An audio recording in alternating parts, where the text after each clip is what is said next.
Jayhawk faithful out in full force. They were out here last weekend. They are jumping this weekend. Since 8 a.m. this morning, the line wrapped around the Allen Fieldhouse, getting ready for the Super Regional. Last week, the backyard, as the cool kids say, was fire. It's on fire once again. We've got Kansas taking on Oklahoma in the Super Regional here in Lawrence, Kansas. The NCAA Baseball Super Regionals are presented by Capital One. What's in your wallet? Capacity crowd here at Hoagland Ballpark on the campus of the University of Kansas. The Jayhawks hosted their first ever regional last week. They host their first ever Super Regional this week in school history, and they're playing very good baseball. Oklahoma coming off a great regional in Atlanta, taking care of business against Georgia Tech. They are swinging the sticks and are ready to go in game one of this best-of-3 series. Here is the right-hand side of the bracket. KU and Oklahoma will match up with the winner of Alabama and St. John's in the College World Series. That will kick off in Omaha, Nebraska on July 12th. We welcome you inside our broadcast booth here at Hoagland Ballpark alongside Greg Olson. I'm Victor Rojas. So glad you could join us. We've got an exciting ball game here tonight. And I got to tell you, last week, I should say, it was really packed. It was crowded. I got a feeling this weekend is even more crowded. I think it is. I mean, they've added some stands. They've added a little outfield place for the students. I mean, this place is packed. I'm excited to be out here and watch this game. Little bit of a rain delay, about 30 minutes, pushing back first pitch. But let's talk a little about KU. Now, the table setter for them at the top of the order and at the shortstop position is Tyson LeBlanc. He is kind of an all KU type of player. I mean, your best player has to come through in the biggest moments. This guy is the Big 12 tournament MVP. He is the Lawrence tournament MVP. He has gotten it done at the highest level. 8 home runs in his last 11 games. I mean, this guy's been a rock star. He really has set the table. Transfer from LSU Eunice. He was all regional last week and the MVP of that regional here in Lawrence. And kind of, like I said, the table setter. Everybody feeds off of him. Even though there's some personalities on that KU team, it is that man right there, Tyson LeBlanc, that does the thing that they need to do for the Jayhawks. For the Oklahoma Sooners, the offense, especially of late, with the long ball, has been ridiculous. 11 home runs in the Atlanta Regional. These guys caught fire at the right time. Coach Skip Johnson said it was just they had to persevere through the SEC gauntlet, and they did just that. They get to Atlanta, and the offense opens it up. They've found a way to separate the balls from the strikes, 17 extra base hits, 49 runs in 5 games.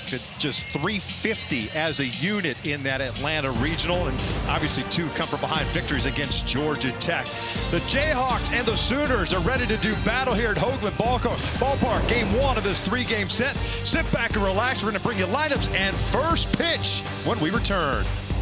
Here's a lineup for Skip Johnson in his 9th season. The Oklahoma Sooners roll into this one with a 36-22 record. Pretty much the same lineup. At this time of year, the lineups remain pretty much the same from regionals to supers. But Dayton LaChance has been fantastic of late. Yeah, it really has. He went back and was watching video of himself playing baseball at 12 years old, and he goes, man, that game looks like fun. I need to get back to that time. On the bump for KU is the man who started game 1 of the Lawrence Regionals. Dominic Bagley making his 17th appearance. 6-3 on the year, 5.85 fastball. It's 4-seam and a 2-seam, 92-96. Throws that about 47% of the time. Then the slider, curveball, changeup mix. Junior right-hander from Columbia, Illinois is ready to throw the first ever Super Regional pitch here at Hoagland Ballpark in Lawrence. Here it is. It is outside for ball 1. Jason Walk, the center fielder, leading things off for Oklahoma. Walk, a .261 hitter this year. 6 doubles, 4 home runs, 22 runs batted in. And that was a little bit low. 2 balls and no strikes.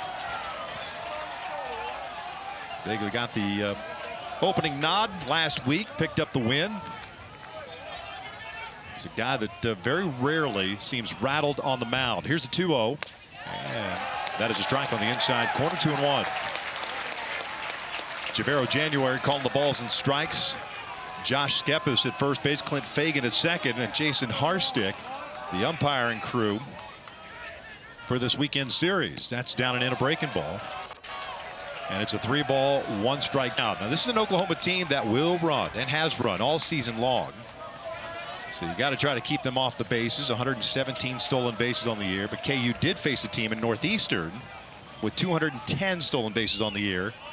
And we're able to limit that. That one is on the corner. It's a full count as Walk has to walk back to pick up the bat. And it's a full count.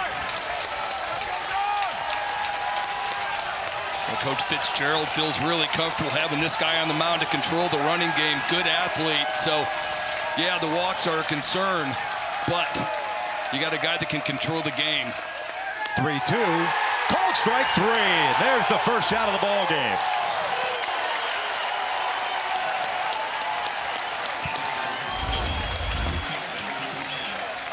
Sometimes you just get yourself in a hole as a hitter and you're up there going, he's not going to throw me another strike. He can't throw back-to-back.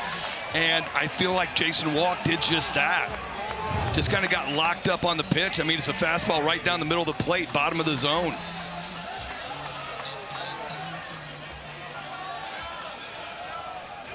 Camden Johnson, the third baseman, settles into the batter's box. And he'll take down and in.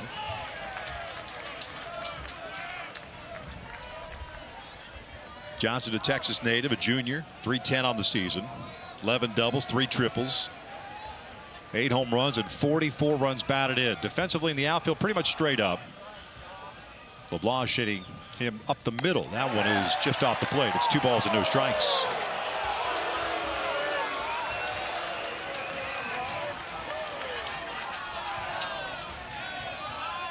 Jayhawk faithful living and dying with every pitch as they did last weekend, as they swept through the regional to get to this point. 2-0. Lifted in the air, foul. This one down to play. This is a nice little ballpark that seats just over 2,700 in a normal setting. But with what the athletic department has done to that backyard area beyond the left field fence and just added seats and bleachers to right field, is just incredible. 2-1. Lifted foul. This one out of play yet again. Count evened up at 2 balls and 2 strikes. And 2 crowds last weekend that set records over 4,000. I got a feeling that's already broken tonight. There's that backyard area. First come, first serve. 2-2 from Bagley. Breaking ball down and in. A full count. And to be first come, first serve today, you had to sit through about an hour and 20-minute rain delay. Yeah. Deluge. That was legit. Yeah, it was pretty good. That was pretty good. Game got pushed back about 30 minutes. Second full count. Here's the payoff, and that's lifted in the air. Out to shallow center field. Tyson Owens comes in, is underneath it. 2 down.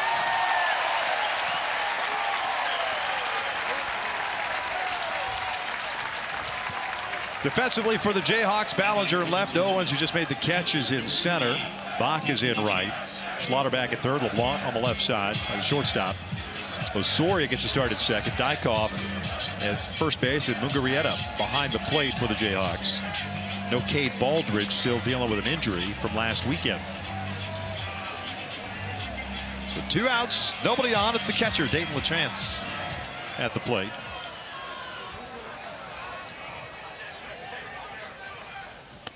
Breaking ball on the corner for a strike. 6'5", 230. He's a big boy. Yes, he is. Came walking up to the meeting yesterday. I was like, oh, yeah. You look like a couple of catchers I've had in my past. Breaking ball's fouled back, and that was a big rip. A little bit of a hanger. It is 0-2. The chance from Sherbrooke, Quebec, Canada. There are Sooner fans with many Canadian flags in attendance here, waving them as he steps back into the batter's box.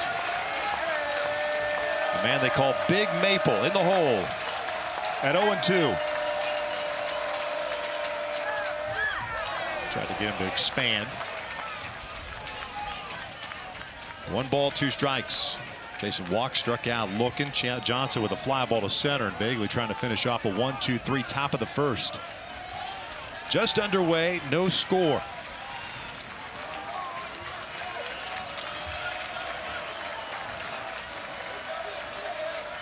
One, two. Swing and a miss, and there's the 1-2-3 inning.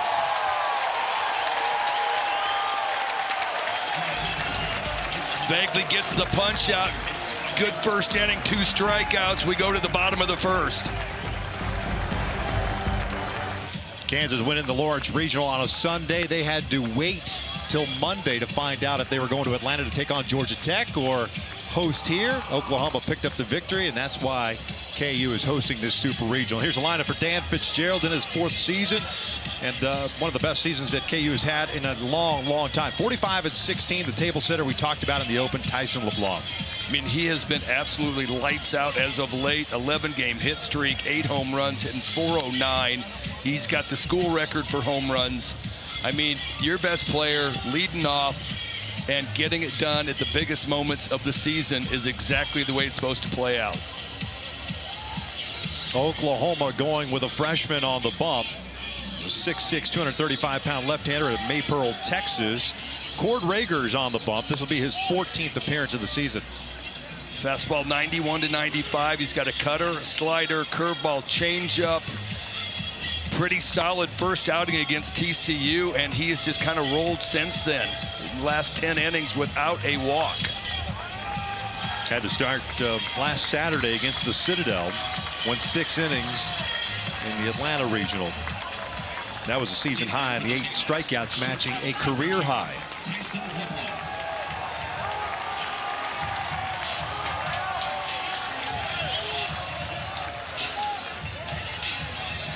LeBlanc, the Lawrence Regional MVP last weekend. Team leader, average of 344, home runs of 24, RBIs of 68. And the first one is in there for a strike.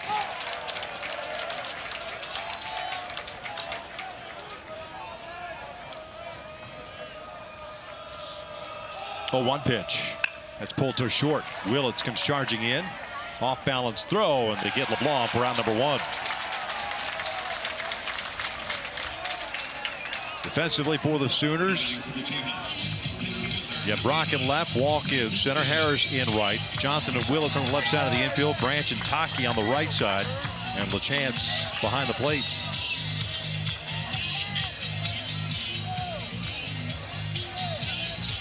Brings up Tyson Owens.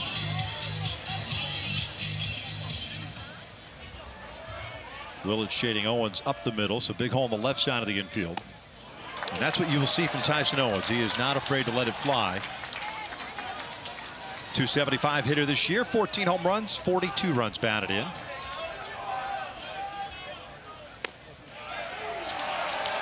Oh, 2.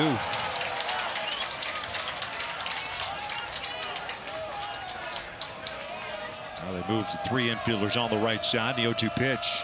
Owens fouls it back.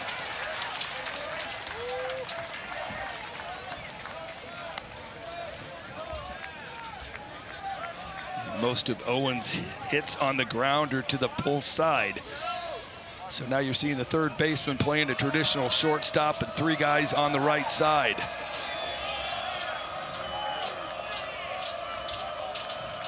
Rager's 0-2. Foul back. Almost too good of a pitch there with 2 strikes. Yeah, well, I like the attack mode. You know, I feel like hitters kind of sit back and get a little passive 0-2, and they're just trying to spoil pitches. It's the best time to go into attack mode as a pitcher.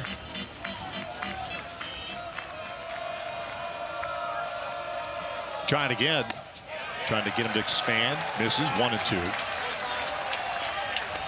Rager 58 innings this year, 49 hits allowed, 75 punch outs, just 18 walks.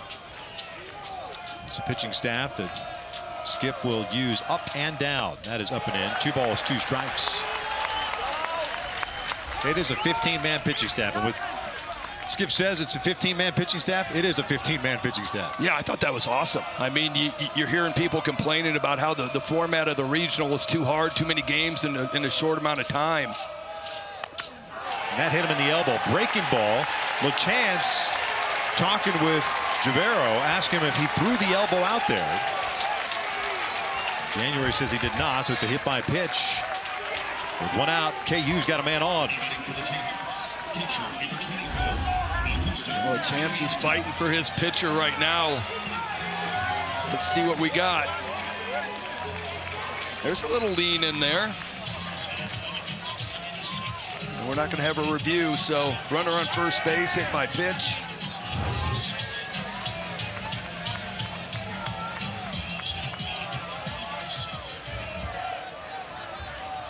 Augie Mungarieta, the catcher. Fouls it off. This is where Kate Baldridge usually bats, but with Baldridge out of the lineup, they move Augie up. 294 hitter this year for the native of Venezuela. He's a junior. 17 home runs and 50 runs batted in. Not a big lead for Owens at first. 0-2. Blew that fastball right by him. KU does not run a whole lot. They'll pick their spots, but they didn't run much last weekend. Just 40 stolen bases on the year. It is pretty much a pass the baton lineup. 0-2 now. This is looped out towards shallow left center field. That'll get down for a base hit. Owens will turn at second. He's going to try to go to third. The throw to third base is in time. What a throw by Brendan Brock. 2 down.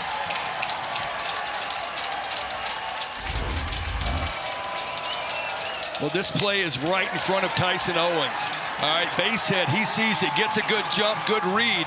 Now he is looking right at the left fielder as he's getting to second base, and this is his call. And bang, bang, and just a great throw by Brendan Brock, and it was a dime. You talk about the fundamentals of Brock in left field with the way that ball checked up. First one to Dykoff is a swing and a miss. To be able to, because he had to kind of redirect himself, go onto the arm side, to be able to close off the shoulders and throw a dime, that's unbelievable. Yeah, it was great. It really was just an excellent throw. Got his body in a good position. Dykoff takes a strike at the knees. I don't know about you, Victor, but as he was rounding second base, I was like, he's getting in easily. You know, and yeah. I thought I was going to see Brock throw to second base and keep the double play in line. Dykoff, the first baseman, behind him the count here. A swing and a miss, and just like that, the Jayhawks are done here in the bottom of the first. Rager picks up his first strikeout. Brendan Brock makes the first big play of the game. The old 7-5 putout. He gets himself in a good position. Laser in for the putout. One complete here at Hoagland Ballpark in Lawrence, Kansas. A jam-packed crowd. There's a look at the backyard beyond the left field fence. Something tells me that area will remain going forward. They've added some standing room bleachers beyond the right field fence as well on either side of the scoreboard. The first pitch to Jackson Willits is outside, a breaking ball for ball one.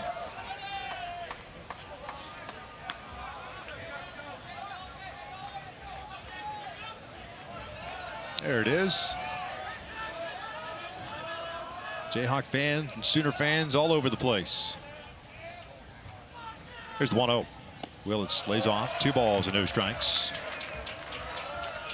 Sooner shortstop, 296 on the year. Team leader in doubles, 15. 3 triples, 6 home runs, 48 runs batted in. Junior out of Fort Cobb, Oklahoma. A Sooner lifer. Wanted to be an Oklahoma Sooner since birth. Lays off, and it misses 3-0. Kind of helps that his dad was a Sooner. Yeah. Is a Sooner. As the associate head coach, there's Reggie Willits. Long-time Angel. Here's 3-0. On the corner, 3-1.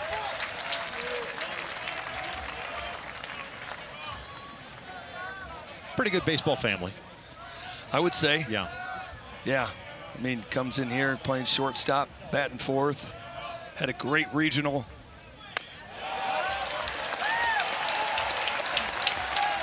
Vaguely paints on the inside corner, and it's a full count. 3 on the right side with Willits. You see Vaguely shaking off 3 times now, and now he agrees. Payoff on the way. That's drilled out toward left center field. This is slicing back to Ballinger, and he's there to make the catch. 1 down.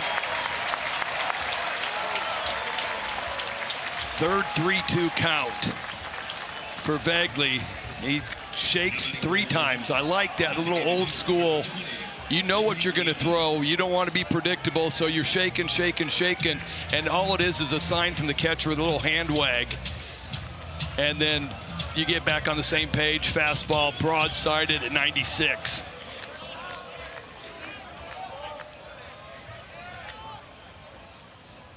Down and in, 1 ball, no strikes. Trey Gamble, the DH. 285 hitter, senior out of Alpine, Utah. Very regional last year at Chapel Hill.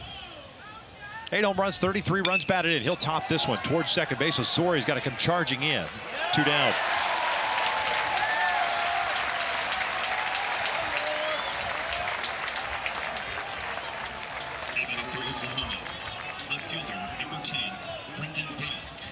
Nobody off for Brendan Brock.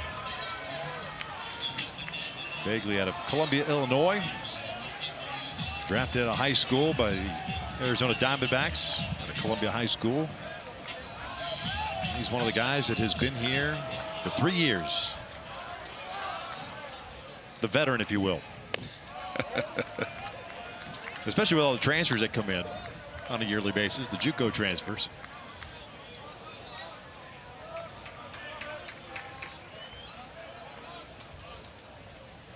Brock, the left fielder, with a 1-0 count.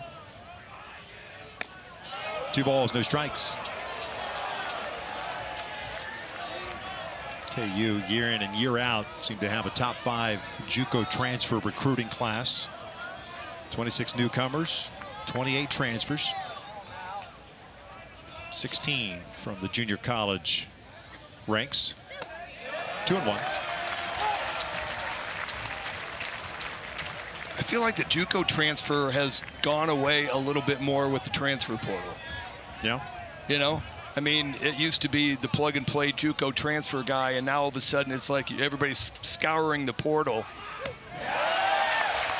And the JUCO transfer not getting lost in the shuffle.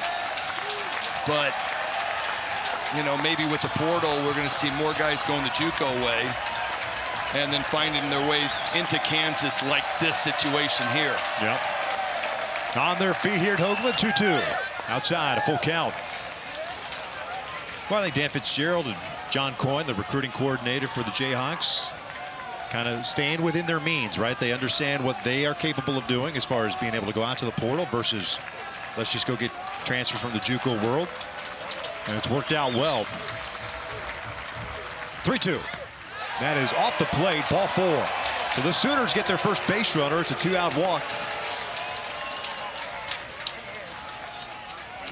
That was the 4th 3-2 count. Pitches are piling up a little bit on Vegley. He is getting deep into counts, and these hitters, first time around the order, are getting a lot of looks.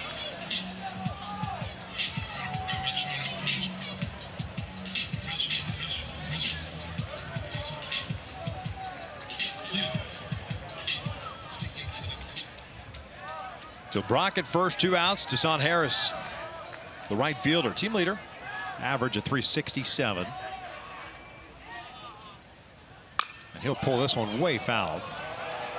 No balls and a strike.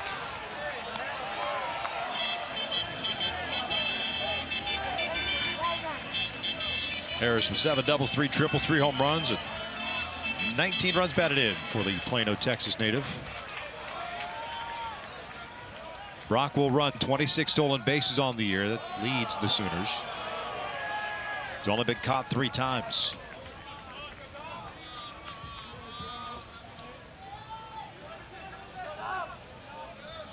That's 117 stolen bases on the year, 34th in Division I this year. This one slapped to left field. That'll get down for a base hit. Ballinger over to cut it off. Turning and headed to third base. And in there safely is Brock.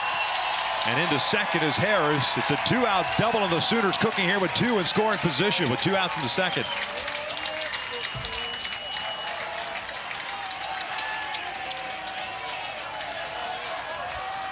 Really nice piece of hitting by Harris.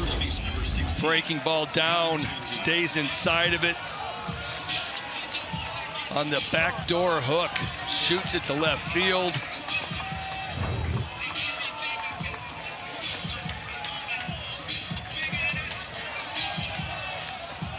2-out rally brings up last week's hero, Dayton Taki, first baseman, vaguely from the full windup, but Taki a little bit tardy. No balls and a strike. Taki with the walk-off home run over the batter's eye. It sent the Sooners into the Super Regionals, and here to Lawrence. 0-1. Ball and a strike. And while there's a lot of speed on the bases for Oklahoma, and when Kansas on the bases, not a lot of room here between home plate and the brick wall with the padding behind the plate. Ball will ricochet hard. 1-1. Topper towards second. Osorio has it. Sooners threaten. Leave a couple of men on in scoring position. Way to the bottom of the second here in Lawrence. We're scoreless.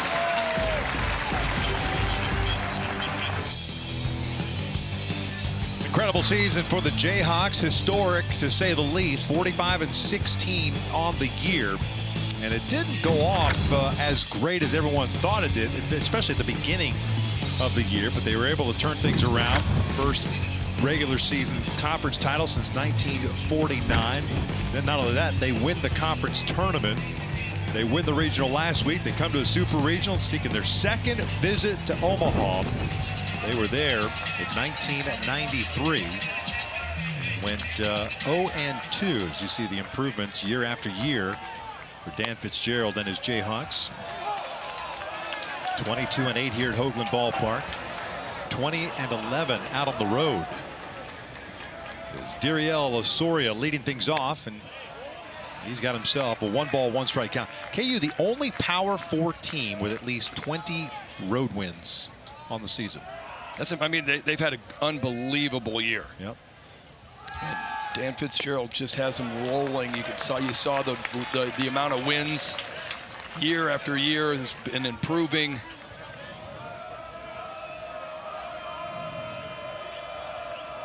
Osorio, 242 hitter, skies one on the right side of the infield.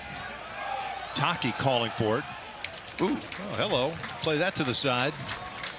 Yeah, I didn't see that one coming. No. I think he just wanted to add a little degree of difficulty. Okay. That would have flipped me out as a pitcher if I'm kind of running over there to help just in case something's going on. And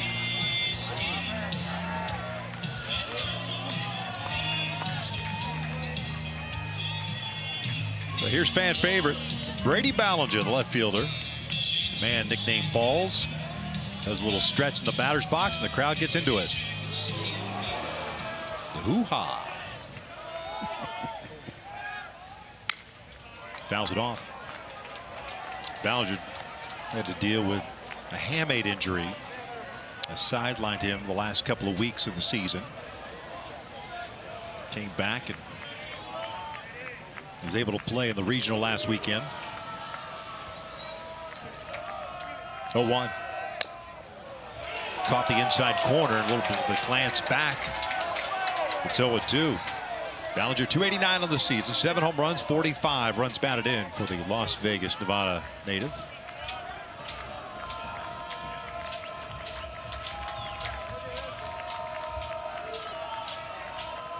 Rager holding a little bit as the clock ticks downward. 1-2.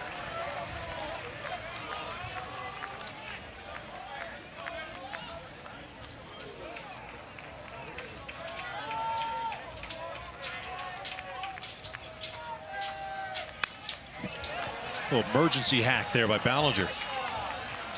Pulled the shoot late there, but keeps the at-bat alive. Actually, one of those reverse splits guys. Hits better against left-handed pitching than he does righties. 355 against lefties, 263 against righties.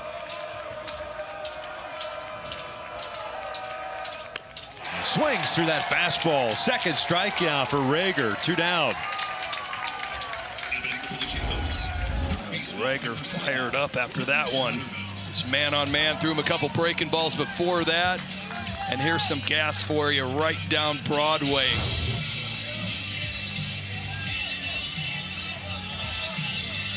That emergency hack that you spoke of showed me that, all right, you're not really prepared for a fastball if you're You're just trying to flip that one. You're sitting on a breaking ball.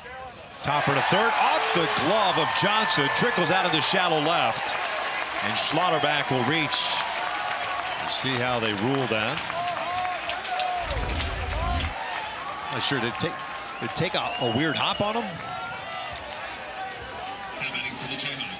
Looked like it came up a little bit. Tried to take it off to the side just to shade, and ball just kind of ate him up. Should go down as an E5. Should. Emphasizing should. Man at first with 2 outs. Jordan Bach, right fielder, takes a strike. Bach hitting .287, 7 jacks, and 44 runs batted in. Ladner, British Columbia. 0-1. Lifted foul. No balls, 2 strikes. Tell you what about Rager. Strike throwing machine. He is pumping strikes. And I love it. You know, you sit there and you look at him and you're going, well, he's a freshman. How's he going to react in arguably the biggest game of his life? And he has settled in, and he is doing what he has done. And just like Skip Johnson said, all these guys have been in big moments all year long. That missed a little bit high. It's 1-2. Johnson, by the way, charged with the error. That's his 15th of the year. 55th for the Sooners. There's Skip Johnson. We get a chance to talk to him. Top of the 3rd.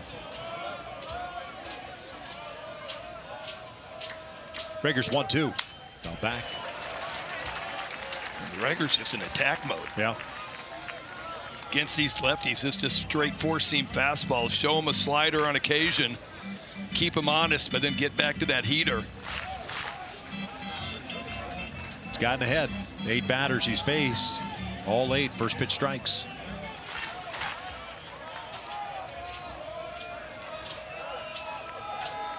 Swing and a miss. Got him with a breaking ball. 2nd strikeout of the inning, 3rd in the game for the Sooner left-hander. They're showing all these fastballs at 96. Here comes a little off-speed spinner. And you can see the hitter way out front. Punch out. Top of the 3rd here in Lawrence. Our pleasure to welcome in Skip Johnson, the head coach of the Oklahoma Sooners in his 9th season. And Skip, I'd love to ask you how reminiscent this year's club is to that 2022 club that you took to Omaha. Yeah, they care a lot about each other, and they love to practice, and that's what's really fun to be around them. Hey, tell us a little bit about Rager, man. He does not look like a freshman out there. Yeah, it's pretty cool how he's grown up, isn't it? I mean, that's our league, and we gave him that opportunity, kind of taking the bull by the horns, and he competes, and that's all you can ask out of him. He'll compete. Coach, we appreciate you. Good luck. Thank you, guys. Thanks, Coach. You got it. 9-1-2 coming up for Oklahoma. Branch, Walk, and Johnson against Dominic Vagley. Coach was talking about the other day about how tight-knit a group this is for Oklahoma and how much it does remind him of that finals team that got to the final game in 2022. And it takes, I mean, KU, same thing. They talk about talent on the field, right? But again, it's that culture. The guys that you have in the dugout, they're all buying into what it is that you're selling. As Vagley delivers a strike. Well, that was what Skip talked about when we met with him yesterday. It was, you know, hey, you got to get these guys to trust you. And then all of a sudden, they'll start listening to you and doing what you're talking about. As he said, buying in.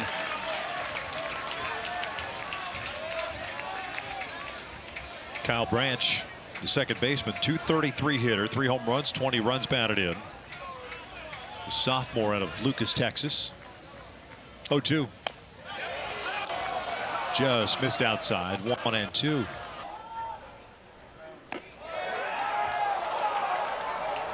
He is just a shade off right now. Everything's just a little bit off the plate, just missing.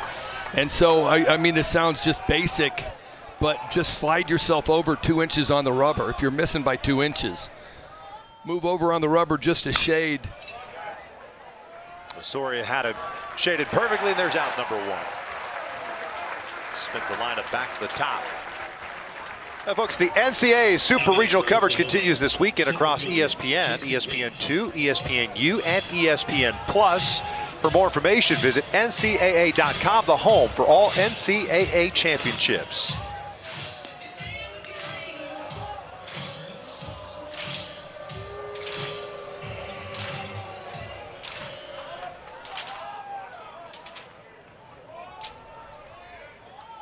Jason Walk struck out looking. His first plate appearance, 2 strikeouts and a walk. 1 hit allowed by Vaguely.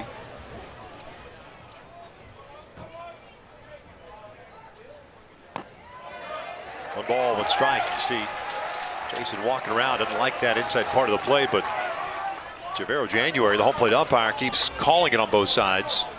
I guess that's all you can ask for. No, from a home plate umpire. Yeah, and that was a great pitch. It was right there on the inside corner. We got a really good look where we're sitting at. And if you're able to throw inside to lefties and righties, you're going to open up everything. They're going to have to speed up their bat, which is going to then in turn open up the breaking balls, diving into the zone. It opens up everything, and it is a lost art in college baseball. 1-2 pitch, breaking ball, locked him up on the inside part of the plate, 2 down.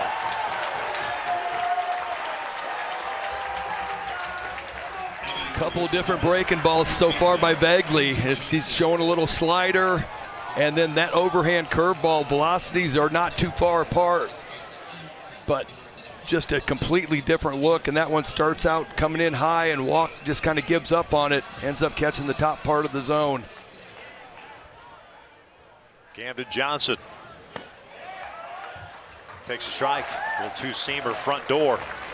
Johnson skied one to center in his first plate appearance, 0 for 1.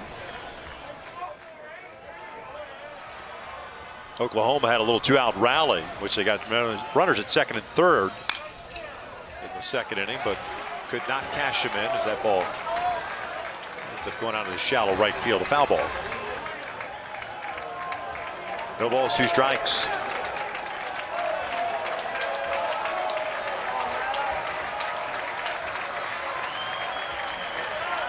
Soria, the second baseman, out in shallow right with the shift on. Schlotterbeck at the shortstop position. 0-2. Check swing. Did he go? No. Jason Harstick saying he did not go. It's 1-2. Well, you could see Vaguely right before that pitch looking into the dugout going, no, no, no. He wanted to go with a good fastball up out of the zone. Thought he could get Johnson to chase. Breaking ball, top to the right side. LeBlanc in the shortstop position, all the way to the second base position. And it closes out the inning. Another 1-2-3 frame for Vaguely. Bang, bang play right there, but Vaguely finding the zone, pumping strikes, getting another punch out that inning. Nice a lot, guys. Appreciate it. Scoreless here in the bottom of the third in Lawrence. The opening game of the Super Regional at Hoagland Ballpark. And like Oklahoma, Kansas sends up 9-1-2. Solis, LeBlanc, and Owens. Max Solis Jr., the DH. Had 1 hit in the regional last week. He got the start at DH. With Baldridge coming out of the lineup. Pulls that foul. 1 ball, 2 strikes on the Houston, Texas native. Solis at 206 on the year, 4 doubles, 5 home runs, and 20 runs batted in.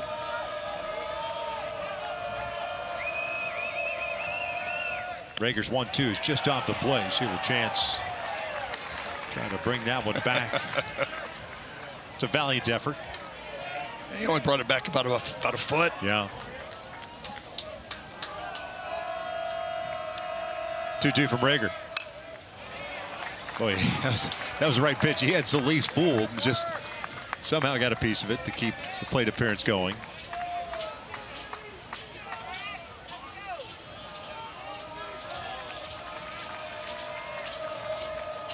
Both teams with 1 hit.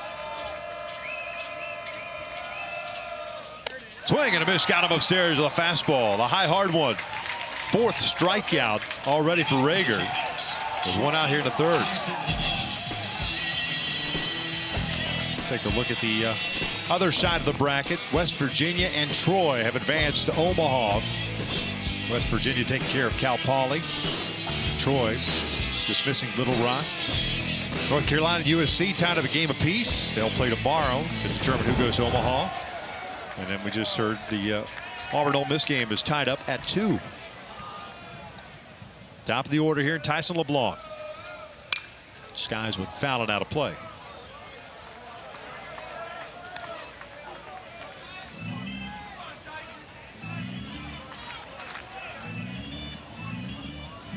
LeBlanc grounded to short his first plate appearance.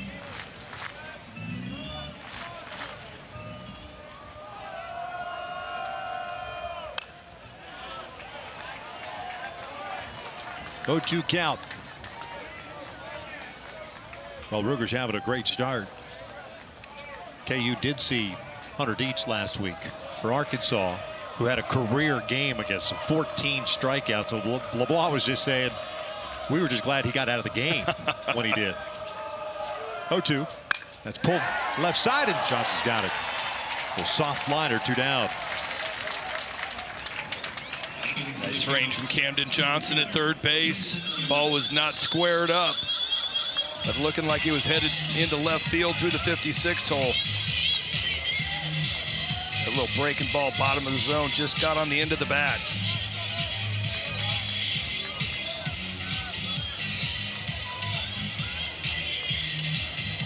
I feel like if you're out on the mound and you get LeBlanc out and you're like, oh. Yeah, you can breathe a little bit. Take a deep breath.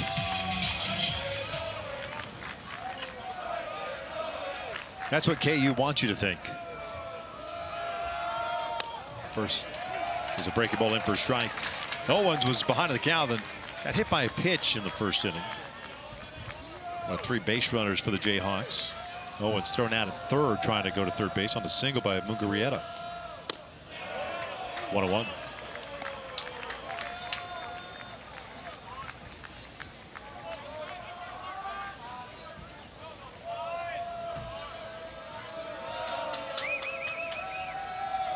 This is lined up the middle. Nice play on the short hop by Willits from behind second base. Throws out Owens, and it's a 1-2-3 inning for Rager. We're off to the 4th here in Lawrence. A good chance to hear from Jayhawks head coach Dan Fitzgerald when we return. This is one of those where you chuck them and duck them, laser right back up the box. Perfect fielding position out of the inning. Back at Lawrence here in the top of the 4th inning. Scoreless game 1 of the Lawrence Super Regional. Dan Fitzgerald in his 4th season at the helm of the Jayhawks, kind enough to join us. And Skip, last week there was a party here in Lawrence. Yeah. This week it seems like it's the after party. There's a lot more people here. No, it's great. What an awesome environment, and cool addition in right field with the platforms out there and backyards rocking. We gotta score some runs here to get them really going, but this is special right now. Hey, Dominic Vegley has been really good. I mean, he seems like he's just missing on his corners, but finding a way to get out. Tell us about him. Yeah, the stuff's really good, and the fastball's got life. Both breakers are good right now. Obviously a dangerous lineup and one that we got to be careful with all the way through, but his stuff is as good as anyone's, and couldn't have a better guy out there for us. Coach, we appreciate you. Good luck this weekend. Thanks, guys. Thanks, Coach. LeChance, Willits, and Gamble for the Sooners here in their half of the 4th inning. Bagley, 3 strikeouts, 1 walk, 1 hit allowed. That was the double to Harris in the 2nd inning. LeChance struck out in the first, 0 for 1. Team leader in home runs with 14. The big man had no home runs going into the Vandy weekend. That was back on April 9th. 14 jacks in 26 games. 2-0. It kind of coincided with this power surge for the Sooners. Yeah, it really has. And he, we got to talk to him yesterday, and he said he really just focused on taking the pressure off of his shoulders, relaxing, and just remembering this is a game. And went back and looked at some footage of himself playing baseball at 12 and 13 years of age. And he's like, man, you know what? That looks like it was fun. you know, and goes back and just kind of relaxes at the plate. And he goes, I knew as soon as I'd get one home run, they would start to come. Has to walk this one off. Is this one going off the foot, even with the shin guard on? Almost like the heel, huh? Yeah, it looked like the heel.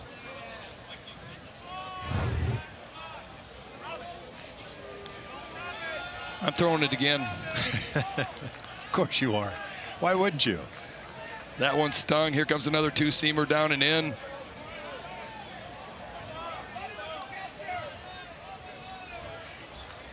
A chance to transfer in from McLennan Junior College down in Texas. Great program. Second team All-American last year. Got himself a 2-ball, 1-strike count with nobody out, leading off this fourth inning for Oklahoma.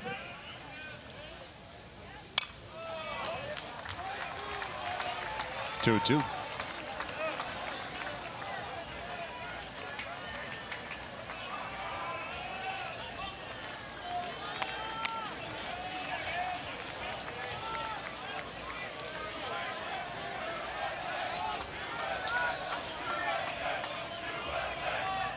2-2. Breaking ball. This one got jammed. It'll send Ballinger back a little bit. It's playable shy of the track, and there's out number one. Hoagland, as we mentioned, intimate ballparks, very symmetrical. 330 down the lines, 400 out to center field. In this ballpark, you've got to clear the batter's eye. That's one wall. You've got to go over the top of it. Hit home run. The Kansas Athletic Department has done an unbelievable job over the last 2 weeks, actually the last month, of prepping this facility to host a regional and subsequently the Super Regional. 0-1 count on Willits. And the fans have showed up. Yeah. They've been doing it for quite some time.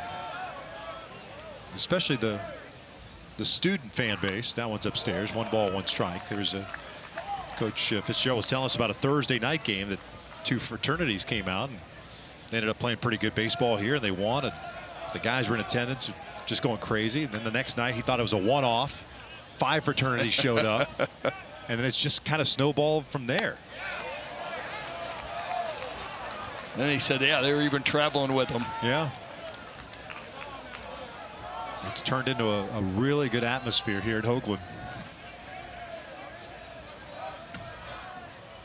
Willits 0 for 1. He skied one to left in his first plate appearance. 2-1 pitch. Lifts this one. The third base side, slicing foul and out of play. That area where you see folks saying that's typically the bullpen in front of that player development center. A lot of donors, a lot of ticket holders in there. They moved the bullpen to the player development center underneath. There you have it. Hospitality tent as well. 2-2. Lays off. Wanted to appeal, didn't go. Full count.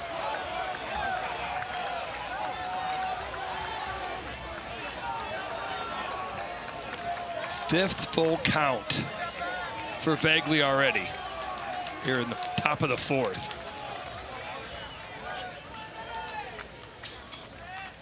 Now the payoff. That is ripped to right field. That'll get down for a base hit. Second hit for Oklahoma. This one comes with 1 out here in the fourth. Just a nice piece of hitting, and as I talked about, Willits had great regional. 10 for 20, home run, 6 RBI. Stays hot right here. Fastball middle of the plate and drives it through the shift.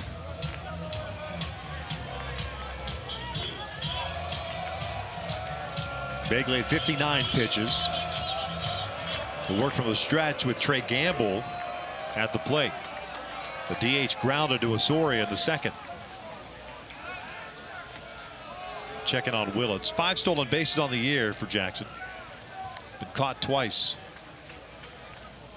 And again, as I mentioned, KU did face Northeastern last weekend. Team that run a lot all season long. And they did a really nice job of mixing their looks, throwing over. Jam shot through the left side of base hit. Nice inside-out approach by Gamble. And the Sooners have 2 on with 1 out here in the 4th.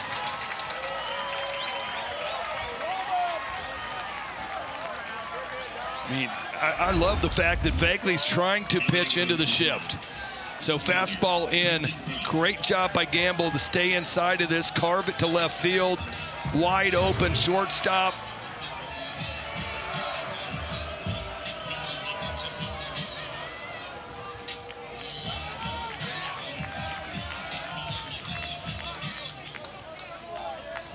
Brendan Brock, who walked in the 2nd inning, steps in.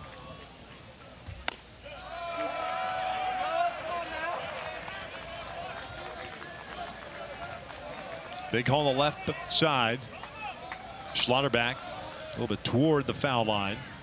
LeBlanc shading a little bit toward the middle. Skied foul. Ball at a strike.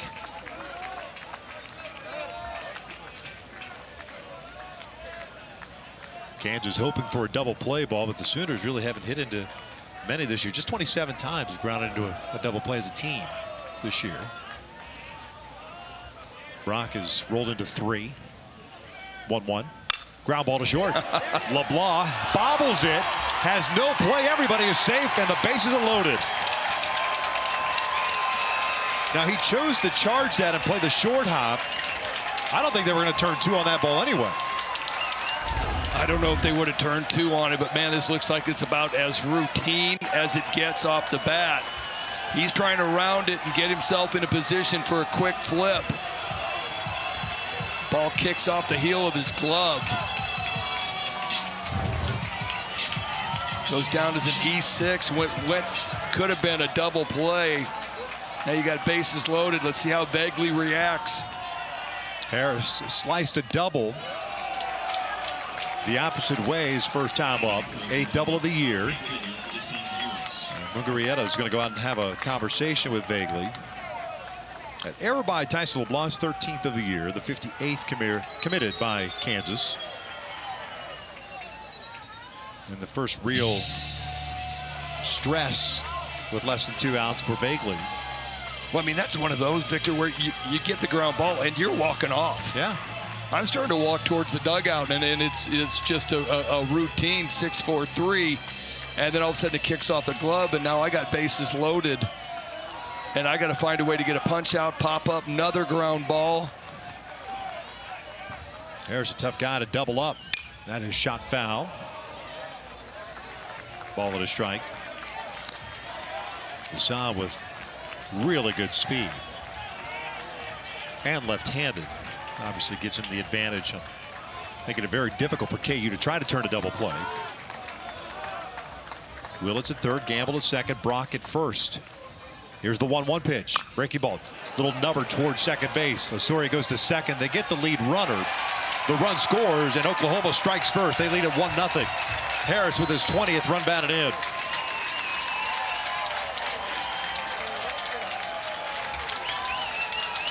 Well, you got the ground ball you wanted, just not hit hard enough to turn 2 on anybody. LeBlanc tried to come across the bag and make a throw, but by that time, Harris was long past the bag. He'll get an RBI, and that'll go down as an unearned run. 20th run batted in for Harris. And now you got to pay attention to him at first base with 18 stolen bases on the year. And a dangerous hitter, Dayton Taki, at the plate.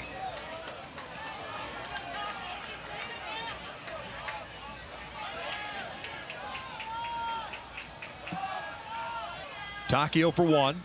He cuts through the high fastball. Well, Taki will go up there hunting a pitch. If you got him out with something last inning or his last at bat, he will go up there looking and hunting for it. He grounded out on a fastball in the 2nd inning to end the inning. No balls, 2 strikes.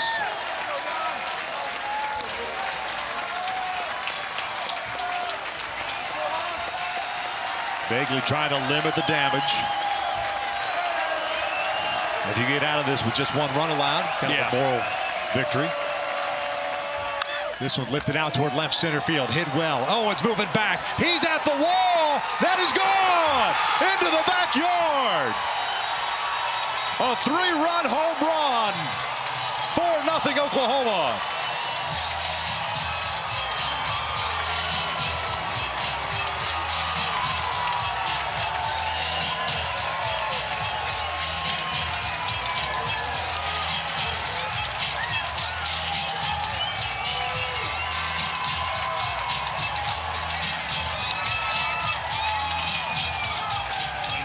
How about the tournament Taki's having? 8 for 18. Half of them have been home runs. He takes a fastball right down Broadway. Vaguely goes back to a breaking ball, and Taki right on time. Bomb to left center.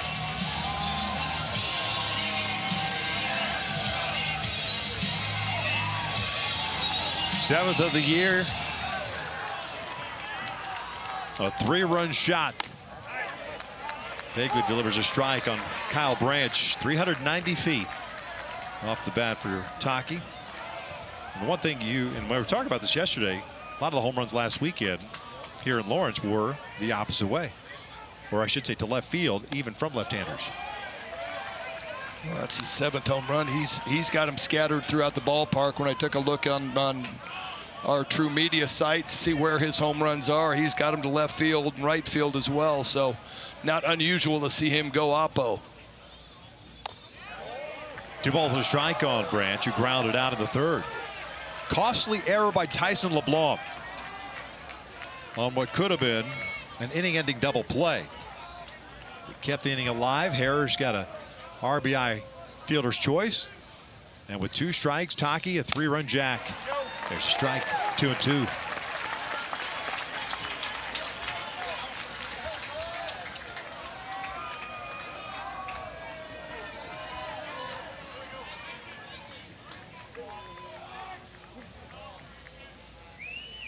Two on the way. Outside, a full count.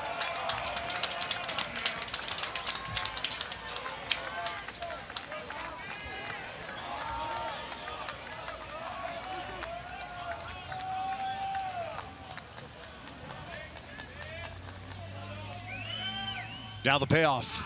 This is sharply hit towards short. LeBlanc has it. Over to first. There's the 3rd out, but not before Oklahoma strikes for 4-run with the capper coming off the bat of last week's hero, Dayton Taki. Taki does it again. He picks up the Sooners. Back up breaking ball. Deep to left center. OU 4.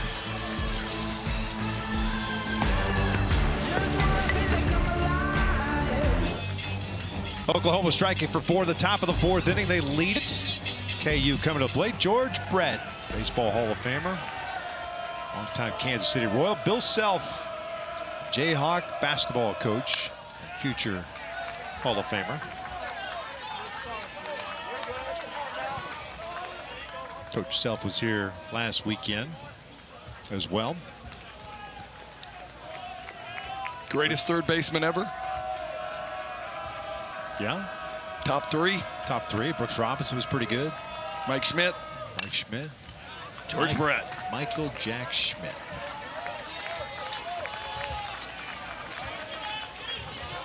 That dude could flat out rake. Yeah. He was fun as all heck, too. Obviously, I grew up in a clubhouse while he came up. Yeah. And he was a ball of energy, that's for sure. At least that's one way to put it. He's entertaining. What's that? He's entertaining. He was very entertaining. I just got to know him over the years of playing against him, and obviously with me playing with one of the greatest shortstops, so in Cal Ripken Jr. George, of course, part of the 1985 World Series champion Kansas City Royals. On a great call by Don Deckinger at first base. 2-2. Mugarieta, skies went out to center. Jason Walk calling everybody off. One down. Mugarieta now 1 for 2. That's out number 1 here in the 4th. Batting for the Jayhawks, first baseman Josh Tyko. That brings up Josh Dykoff, the first baseman. Well, you were here last week, and so you've talked about yesterday and today about how this Kansas team just like doesn't blink. They're down 5-0, 4-0 in this case, and how they're just like, all right, let's go, another day. Yeah, it's really what they are. They're pass the baton kind of group of guys, JUCO bandits. They know what the grind is. They don't stress.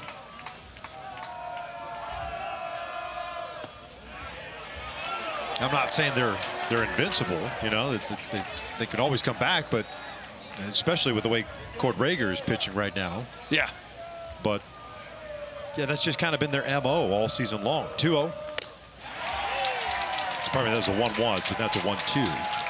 I mean, that's when it's really fun, when you just kind of look around and there's not a whole lot of like up and downs, and you're just walking in the dugout and giving guys little fist bumps going, all right, let's go. Yeah. Let's go. I know you're going to take care of your business. I'm taking care of mine. Let's go get ourselves a W, and I'll see you inside after the game. That's it.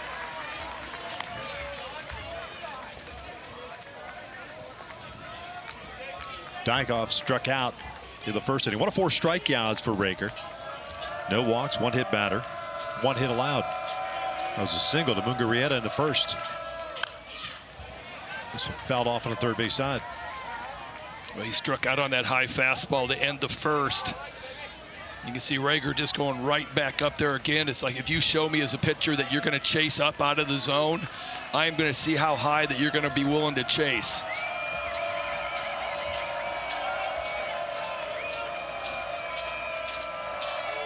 Two now. Cold strike 3. Rung him up. 2 down. 5th strikeout of the game. And that's called changing the eye level. So you're working up, up, up. Here comes 95, painted down and away, and just locks Dykoff up. Pitching sequence 101. The freshman looking like a seasoned veteran out there. Trying to finish off a shutdown inning. Soria cuts through the fastball late on it. Duriel 0 for 1. He popped out in the second.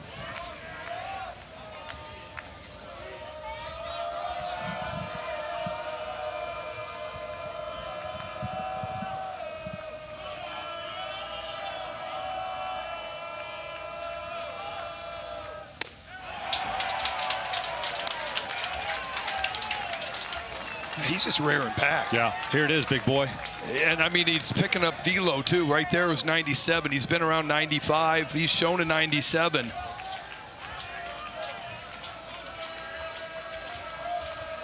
They play Osorio to pull on the infield. 0-2 is downstairs. 1 ball, 2 strikes.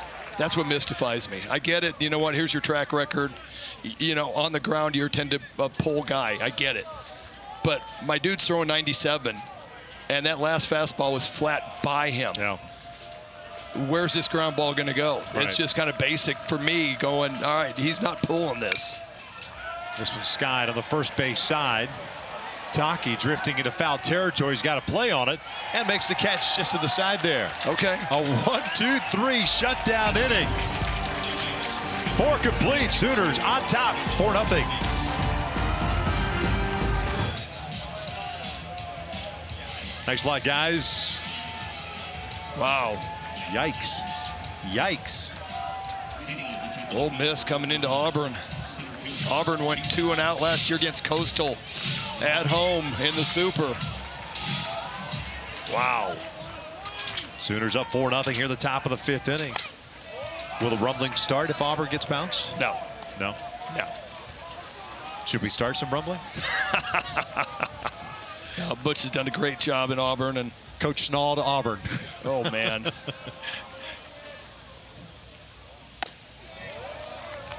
Top of the order for Oklahoma here in the 5th. Walk. Johnson. And LaChance. Sooners 1 for 10 through the first 3 innings. The 4th inning, all 4 unearned runs. The capper, Taki's jack. This one's hit pretty well out to center field. Owens going back at the wall, and that is off the batter's eye. Look at walk, run, and he slips between second and third, slams on the brakes, heads back to second base. That looked like an easy triple all the way until he fell down. 7th double of the season. Fastball up. He's not really running hard right there. He's watching it, thinking this ball might be out. And then he is on his horse, goes down, gets up. Gutsy play by Tyson Owens to go up and try to get this, knowing this ball's going to carry him, and it's going to be off to the races. I mean, Jason's got to understand you got to hit over the batter's eye. Well, maybe he didn't. Yeah. Maybe he thought he got it. Yeah, no, not so much. Showing bunted foul behind home plate. Camden Johnson 0 for 2, fly ball to center, and a ground ball to short.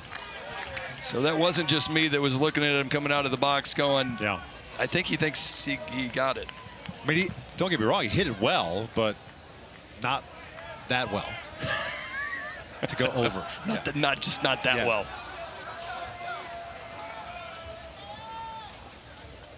Showing bunt again. That's outside. 1 ball, 1 strike.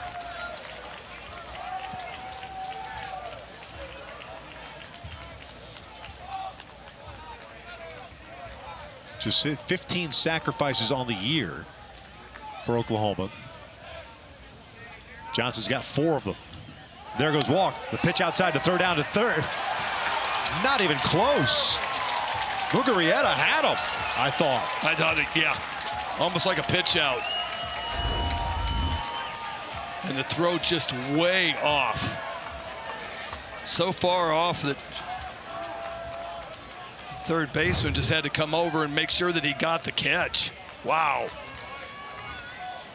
Don't see that very often. No.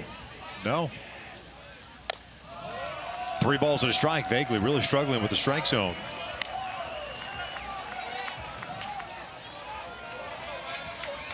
The only thing I can imagine is that just didn't have the right grip, or the fact that he saw that he had that much time kind of yanked the throw to the glove side. But that was nowhere near the bag. There's a full count. Walk picks up his 15th stolen base of the season. Infield back for KU. Well, I mean, that's chaos in a nutshell, because that is like a couple different no-nos. First of all, stealing third base with nobody out when your guy's trying to bunt. Drilled out to deep right field. Jordan Bach at the wall, gone. 2-run big fly by Camden Johnson. 6-0 Sooners.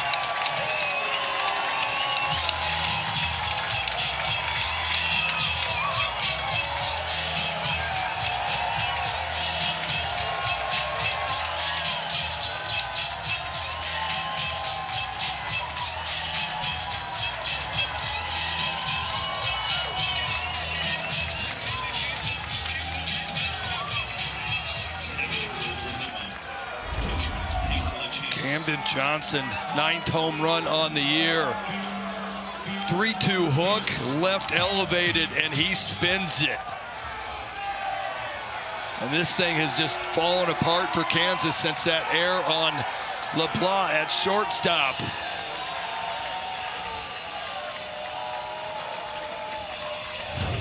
Well, as we mentioned in the open, the long ball has been playing a huge part in the Sooners season, especially of late. And 2 jacks for a total of 5 runs already in this game. Oklahoma now with 78 home runs on the season. For Johnson, that's his 9th of the year, giving him 46 runs batted in. I mean, this team came in, they had 30 home runs in the last 15 games. They have really just been on an offensive tear.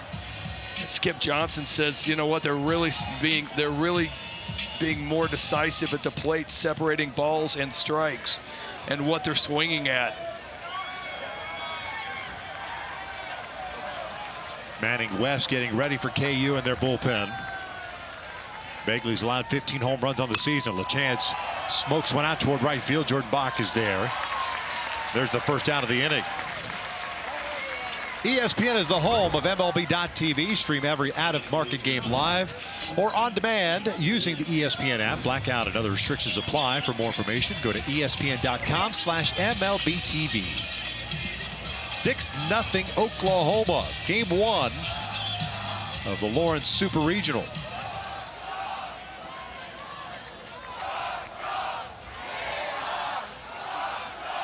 This one lifted in the air. Shallow left field. Ballinger comes racing in and toward the line. 2 down. You know, looking at Camden Johnson in the dugout, I'm reminded of something that Cal Ripken Sr. always said, because he was up there to bunt. Right. He was up there to bunt. And Cal Ripken Sr. was always like, they're trying to give you an out. Right. Throw a strike, take the out. Usually doesn't spin around with that same guy, turns it around and ends up going deep. Yeah. But so what could have been, right? A man at third and 1 out. yeah. Right. And you take the bunt. And everybody's happy.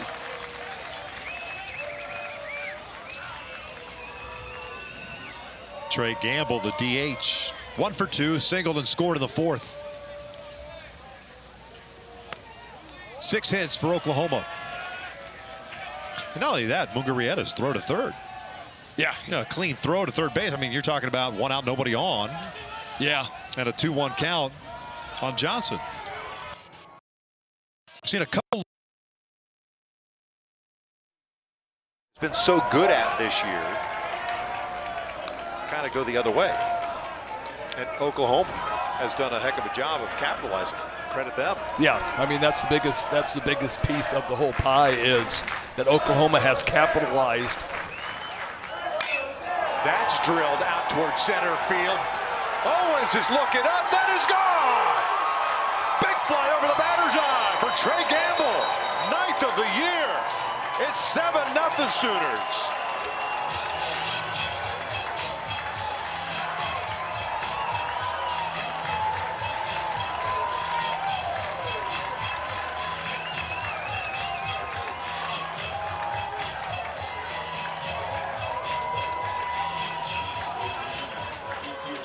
Trey Campbell gets a 95-mile-an-hour fastball, hits it 417 feet. Out over the batter's eye. And he got hot in Atlanta as well, hit 316 with 2 home runs. And then since that error by LeBlanc, it went straight downhill for Begley. It really did. Not that he had his best stuff today either, from a command perspective. But you're right, it kind of opened things up. And Oklahoma is taking advantage of it wholeheartedly. Dan Fitzgerald goes to the bullpen. Manning West will be called upon. Camden Johnson opens it up with a big 2-run bomb. 7-0 Sooners. Rough outing for Dominic Begley. 7-0 Oklahoma. 3 home runs allowed. The most home runs he's allowed in a game since his last start his freshman year, May of 2024 against TCU. Departs after throwing 90 pitches. And it's a junior right-hander, Manning West, making his 26th appearance. Manning West, fastball is going to be 90 to 93. Cutter, slider, curveball, changeup. One of their main dudes out of the bullpen. 4-0 on the year, 26th appearance, 3.86. 1 save, 32 innings.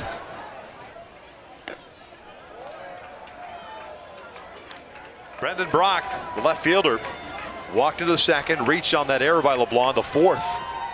Kind of turned things around for Oklahoma.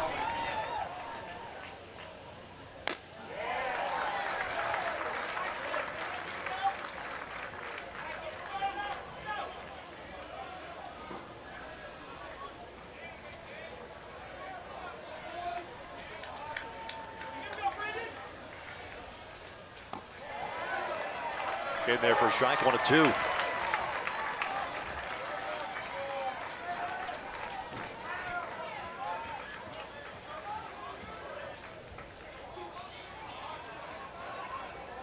West went 3 innings against Arkansas. Championship game last weekend. That pitch just missed. 2 balls and 2 strikes. He's the guy that Fitzgerald went to When the Jayhawks fell behind 5-0 to kind of calm things down. This was slow little number towards short. LeBlanc's going to have to hurry, get rid of it. And that's an infield base hit. That's kind of what it's been like for Oklahoma. Everything has gone their way. And great hustle out of the box by Brendan Brock. Yeah, once this ball got by Manning West, I was like, this is going to be a lot of trouble. Good breaking ball, not very well hit. LeBlanc really has no chance. Speedy Brendan Brock running down the line. Team leader in stolen bases, off to a big lead at first. Deshaun Harris at the plate, and they'll check in on Brock. 4 runs in the 4th, 3 in the 5th so far for Oklahoma. Opening game of this best of 3 series. Winner headed to Omaha, the College World Series. That shot to left field. Ballinger is there. He'll make the catch, but Oklahoma extends their lead. Camden Johnson, a 2-run jack. Trey Gamble goes deep over the batter's eye in straightaway center field. We'll head to the bottom of the 5th. The Sooners on top, 7-0. Begins on Friday, and we've just had another ticket punched. Ole Miss taken out. Auburn, West Virginia, Troy, and Ole Miss in the College World Series in Omaha, Nebraska, the Schwab. Yikes. Wow. That Ole Miss lineup is pretty legit. When they swing the bat, they can swing, and they got 3 dudes who can bring it on the mound. That's a pretty good team. Well, that's all you need, you know. But I mean, everybody was looking at Auburn thinking they had the exact same thing. Yep. They had 4 dudes on the mound and a pretty legit offense that opened it up in the regional, but not enough. Auburn pushed to the limit by Milwaukee last weekend. But Ole Miss taking care of business. Didn't matter what hotel they were staying at. Ballinger takes a strike. Too soon? 2 balls and a strike. No. I just think it's kind of comical. Yeah. Ballinger, Schlotterback, and Bach for the Jayhawks. They're half of the 5th, down 7-0. Just 1 hit allowed by Rager. That was a single back in the 1st. 3-1. Ballinger struck out in the 2nd inning, 1 of 5 punch outs for the lefty.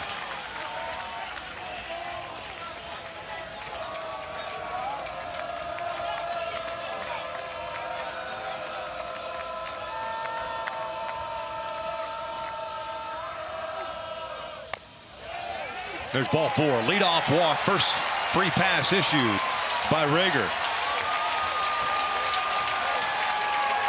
All right, folks, game 3 of the NBA Finals tips off Monday night. Spurs at Knicks, with NBA tip-off starting at 8 p.m. Eastern, followed by the game at 8:30 p.m. Eastern. Watch it on ABC and stream it live on the ESPN app.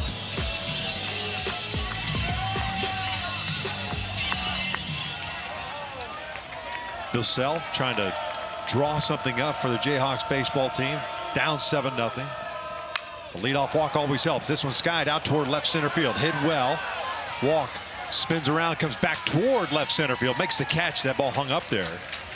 Schlotterback giving it a ride, but it stays in the yard for out number 1. That was a circuitous route. Went back, found the wall, and then ended up coming in about 20 paces. After that leadoff walk, man, first pitch swinging, getting that big first out. Was that a sponsored route by Waze or Google Maps? Jordan Bach struck out at his first plate appearance. Fouls off the first pitch. It's 0-1. 8 hits for Oklahoma. 3 long balls.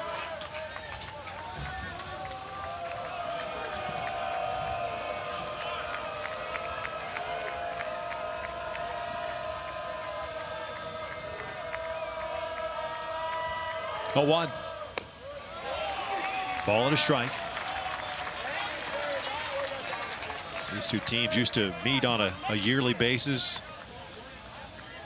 Oklahoma and Kansas, former partners in the Big 6, the Big 7, the Big 8, and the Big 12. 1-1. That is skied out toward right center field. It's playable. Deshaun Harris with the call and the catch. 2 outs. And these two teams were common opponents from 1906 through 2024.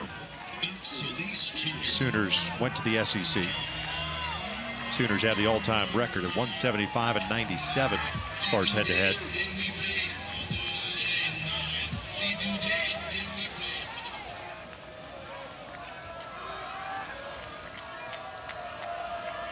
They lead this one 7-0 here in the 5th with 2 outs and a man at first. That was a nice pull with the Big 6, Big 7. Yeah. Back in the day. Back in the day, long back in the day. Yeah.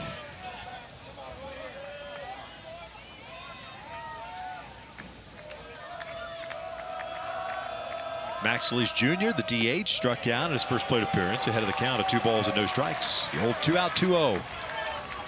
Oh, if you're KU, you got to find a way to get a little bit of traffic. Just get something started. Yeah, zero stress whatsoever for Rager. Yeah. None. And I mean, it's hard to describe that to people that don't really understand the difference between, 100 pitches here and 100 pitches here. This has been about as smooth and easy of 69 pitches with no traffic, no stress. Yeah. Most batters he's faced in an inning, 4. Did that in the first and the second. This is the 4th batter here in the 5th. Very composed. And I like what Skip Johnson said yesterday. I mean, the only way you're going to figure out what you know or what you have is by experience. Yeah. Getting him on the mound. Yeah, I feel like that's one of the things that's gotten lost with the RPI and all the race for the postseason is you don't want to lose, so you continually use the same guys over and over and over again. And Skip Johnson's like, I used everybody in the regional. Right. They've all had big moments that they've been in. I know I can trust them. And there's a lot of programs that when they get to an SEC weekend or their conference weekend, they become eight-man staffs. Solis hits this one out to center field. Walk comes in on it. And again, no stress. Leadoff walk stranded at first. We're through 5 at Lords. And the Sooners are on top. Dayton Taki comes up big again. Here he is against Georgia Tech. Bottom of the 10th inning. And he said right away, I knew it, game over. Over the batter's eye. Bringing the Sooners here to the Supers. And here he is in the 4th inning. 3-run bomb, backdoor breaking ball. He goes oppo. Gets the Sooners up 4. They are now up 7-0. Not a bad dude to have in the 8th spot in the order. No kidding. Yeah. Manning West delivers the first pitch fastball down and in. Taki, Branch, and walk. There's Mom.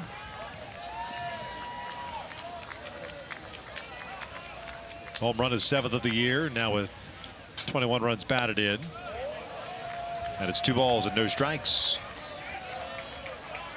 The interesting thing about that last plate appearance for Taki against Vagley was Vagley's fastball was pretty good against him. And then went to the breaking ball with 2 strikes. Yeah, well, I mean, it was weird. Okay, he swings through the first pitch fastball. And then he takes a fastball, what looked like it was just outer part of the plate and nothing. And you're going, okay, what's he looking for? Right. And I guess there's just something where, okay, I can't throw him another fastball, but that fastball had beaten him in the 2nd inning on a fastball in. I'm going, okay, maybe waste something. I'm not throwing him a backdoor breaking ball. 3-1, skied down the right field line and into the corner. Bach moving over, and it's caught in foul territory for out number 1. There is not a lot of room between the foul line and the wall in both corners here. So great job by Jordan Bach to hang with that baseball. 1 down. I'm going to take your word for it that he caught it. I just saw the umpire's right arm go up.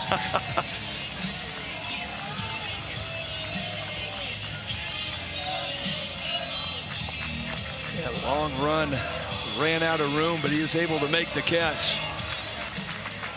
And there's he showing. I had like a foot and a half.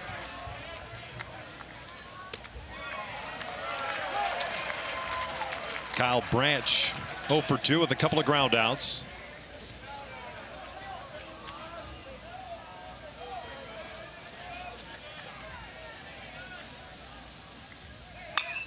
That's off the end of the bat, shallow left field. LeBlanc going out. Ballinger coming in, and Ballinger makes the catch on the slide for out number 2.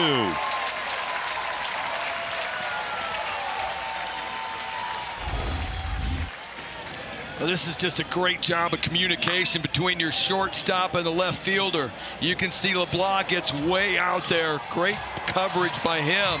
And then he hears his left fielder screaming, I got it, I got it, I got it. And he just peels out of the way. Nice sliding catch. It's a locomotive coming at you. Yeah, I'm getting out of the way. No doubt.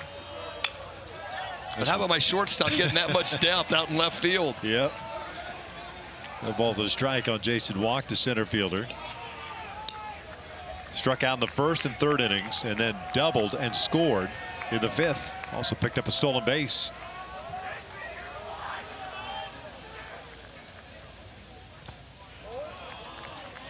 No changeup that gets spiked. Ball and a strike.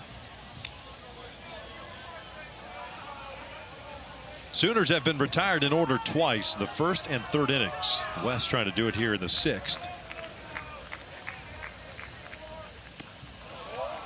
2-1.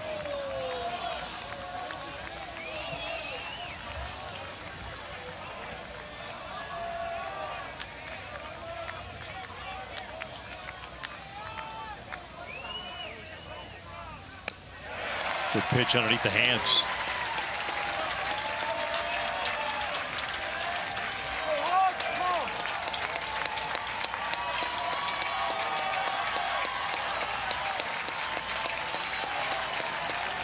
Two balls, 2 strikes, and 2 outs. Swing and a miss. Manning West has himself a 1-2-3-6th inning.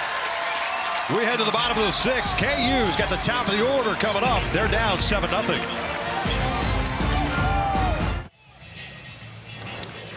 Well, there's been a lot of guys that have gone from Omaha to the big leagues. Like Garrett Cole, he's pretty good. UCLA, right? He's not too bad. Kyle Schwarber, Indiana. Yeah, Indiana. Pete Alonso,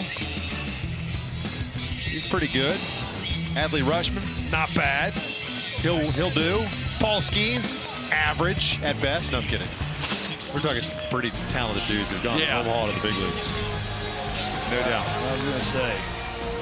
It's Mariners and Orioles this Thursday at 7 p.m. Eastern. Catch it on ESPN. You can also stream the game on the ESPN app. George Brett in attendance. Jayhawks are down 7-0. As we start the bottom of the 6th inning, top of the order, Tyson LeBlanc can lead things off. Ruger misses outside. LeBlanc, Owens, and Mugarieta.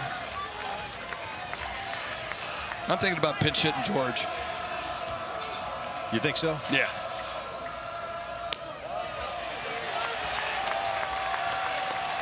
Two balls and no strikes. Rager 5 strikeouts, a 1-hit batter, 1 hit allowed, a single to Augie Mugarieta in the first inning. That's it. Worked around a leadoff walk in the 5th. 3-0. I mean, you sit here, you're looking at Rager and you're going, so composed. His first college start against TCU on February 15th. 5 innings, 2 hits, 8 punch outs, 3 walks. This dude came into college composed. Yeah.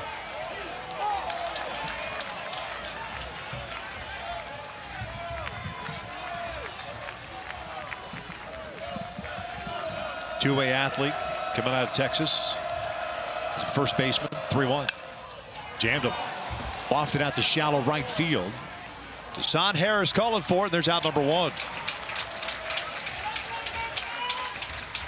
That was just his second 3-ball count. I mean, talk about being in command, and your team gives you a 4 spot. You go out in the bottom half of the inning, you go 3 up, 3 down. They get you 2 more. And he walks the leadoff guy and then proceeds to get 3 fly balls. Not too shabby. Rager, a two-way player. Number 1 first baseman in the state of Texas coming out of high school. Number 10 nationally. You're left-handed, you can throw like this. This is a ground ball to second. 2 down. You can forego first base, and you, sir, being left-handed, are going to be on the mound. Well, 2 down. You know what? You're going to look back and wish you hit. Right. Always works that way, right? Yeah. Man, I wish I would have stuck with it. Yeah. I know I certainly did. I did the same thing. Came out of high school, could hit. Got there, and then after my freshman year, Frank Thomas came in, and that kind of filled the void at first base.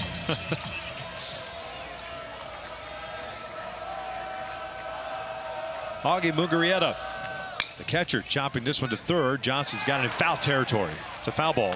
No balls and a strike. Mugarieta 1 for 2.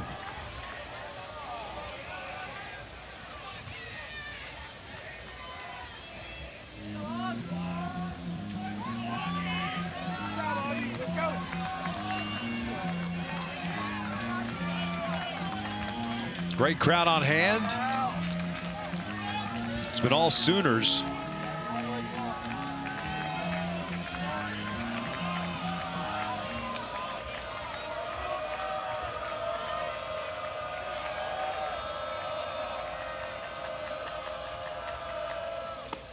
Good off-speed pitch. No balls and 2 strikes.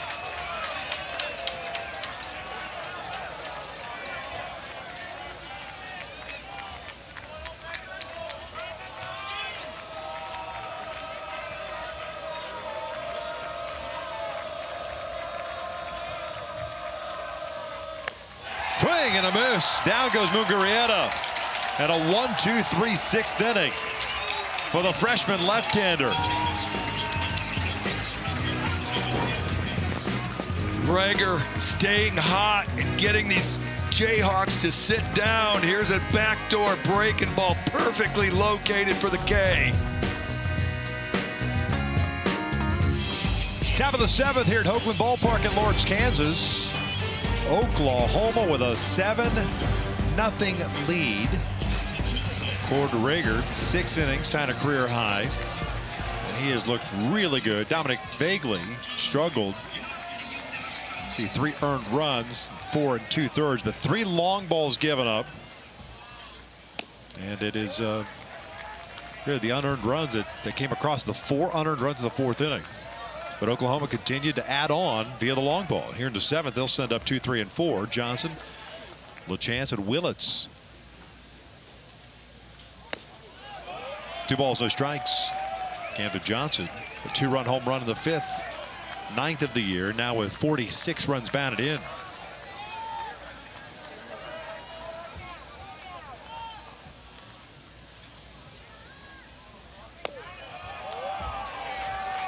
(3-0).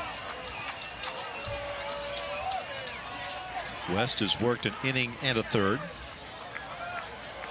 Gave up a single to Brendan Brock and then retired 4 straight. 3-1. Johnson was going to toss the bat. How about the 3-0 cutter?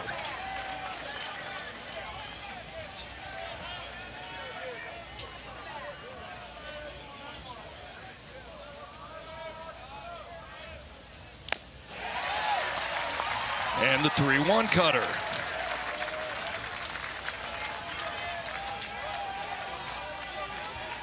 Full count.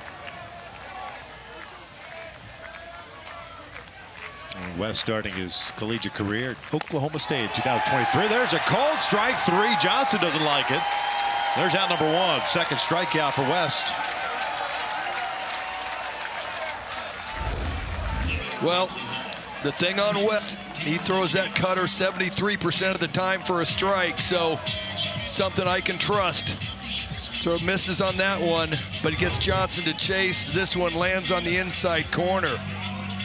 How about coming back from 3-0 count with 3 straight cutters? That's different level, man. Yeah. Sticking with it. Chance pulls one through the left side. It's a base hit. First hit of the game for LaChance.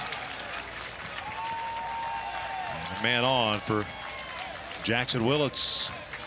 The NCAA Super Regional coverage continues this weekend across ESPN, ESPN2, ESPNU, and ESPN Plus. For more information, visit NCAA.com, the home for all NCAA championships.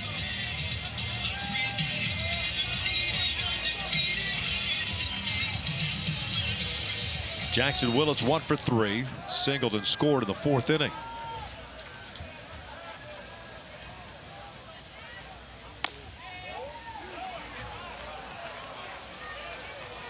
Almost to a man, pitch by pitch, that is taken by a Sooner hitter. You see the relay of information to the dugout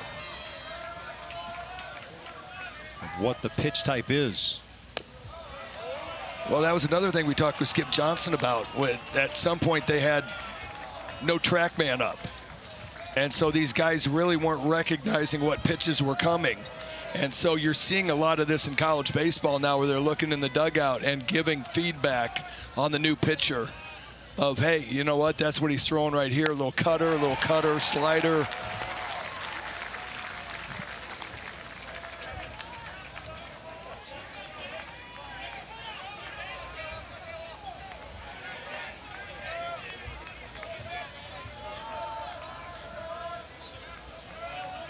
Willits 1 for 3, a single and a run scored in the 4th. We'll check in on LaChance. Not likely to run. He's got 1 stolen base on the year. Needless to say, he picks his moments.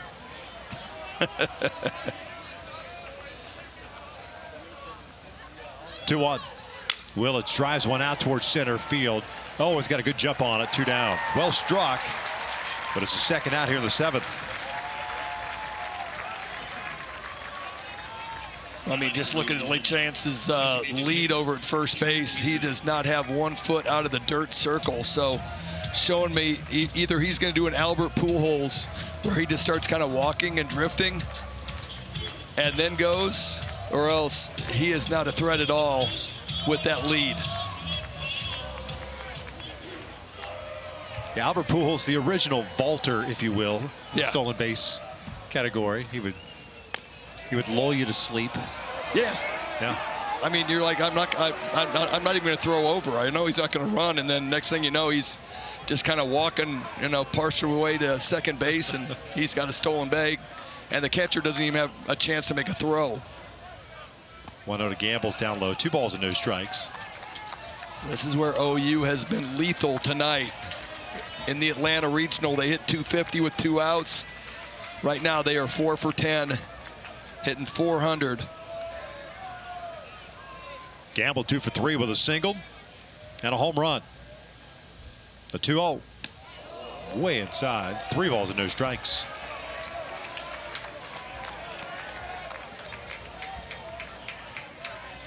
Four runs in the 4th, 3 in the 5th for Oklahoma. 9 total hits. Kansas still with just 1 hit. A first inning single by Augie Mugarieta. 3-0. A 4-pitch walk. Traffic on the bases for the Sooners.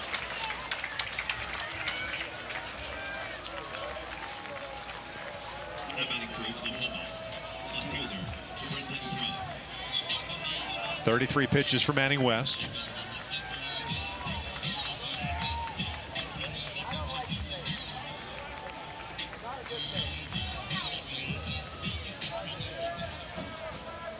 Brendan Brock walked, the error by LeBlanc, and then a single to the 5th. 1 for 2. And that's 4 out of the strike zone now for Manning West. Almost as if trying to be too fine with the command. That's what it looks like. He's just kind of nibbling a little bit. Brendan Brock's been really good with runners in scoring position, hitting .315. 2-0. And I love guys that are hit better with runners in scoring position than they do all season.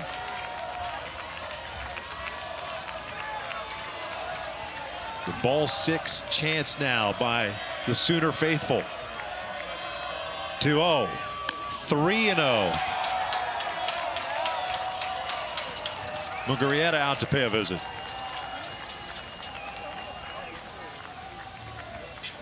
Yeah, this visit's going to come about 1 pitch or 2 pitches after I would have been out there already. Yeah. Front shoulders flying open on Manning West, which is leading everything to end up in the left-handed batter's box. So the front hip comes open, front shoulder goes with it, and I got to pull the pitch. Is that a product of him trying to create more tilt on his pitches on the cutter? Or is it just he's out of sync right now? I think you can just get out of sync. I don't think it necessarily comes with trying to do something. I think you just start leaking a little bit, and then it just becomes a habit. You can't break it unless you start focusing on keeping that hip going down towards home plate a little bit longer. Line to center field. That's a base hit. LaChance is going to come around to score. It's 8-0 Sooners. Another 2-out knock by Oklahoma. Second hit of the game for Brendan Brock. He picks up his 51st run batted in.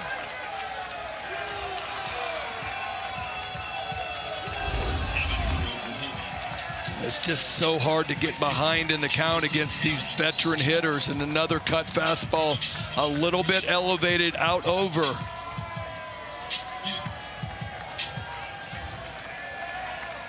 The Sooners love it. Dan Fitzgerald has seen enough. And you're down by 7 runs in the 7th inning. You cannot have a 2-out, 4-pitch walk to keep the inning alive. No. You just can't. No, you can't, but I mean, it happens. You know, everybody gets a little bit loose mechanically. It happens, but, you know, you try to fix it quickly, and Manning West just could not get it fixed.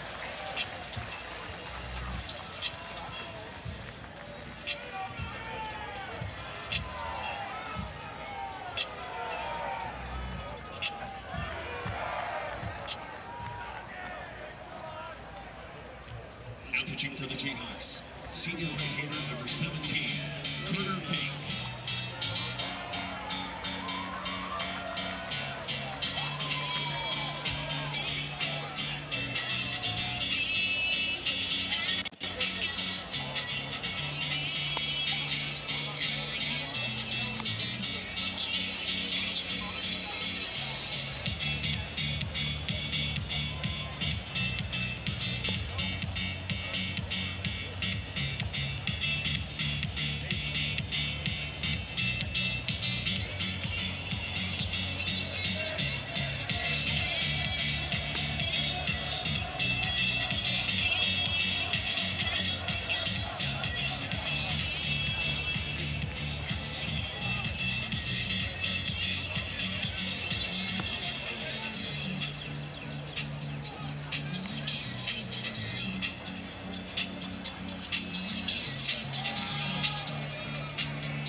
Oklahoma continues to swing the bat well, not only last week, but the beginning of the Super Regional. They're doing it with 2 outs, 5 for 11 with 5 runs batted in with 2 outs in this game.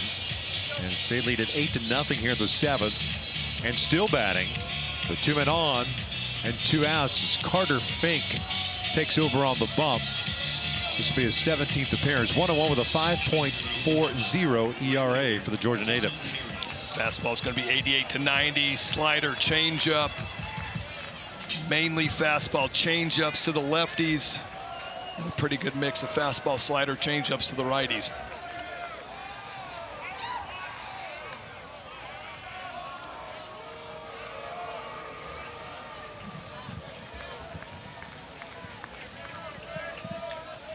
Desan Harris, 1 for 3. A double back in the 2nd inning. Gamble at second, Brock at first.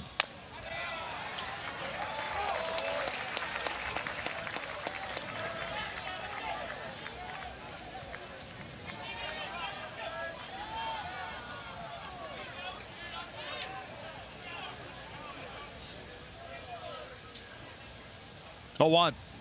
Chopper, foul. No balls, 2 strikes.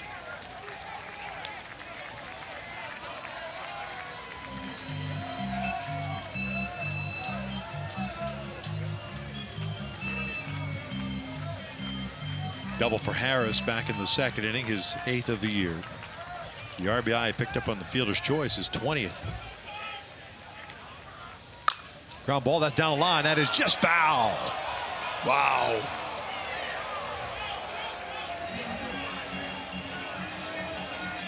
That was hugging the line. It just went wide of the bag.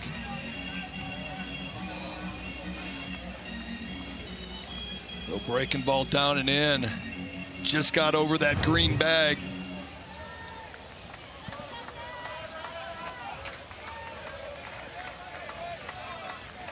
That'd have been a base hit. Scored a run at least.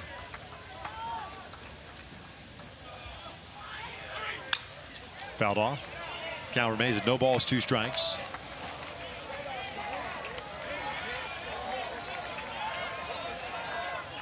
Harris hitting .426 on the year with 2 outs. Putting together a nice little at bat right here, spoiling some good pitches.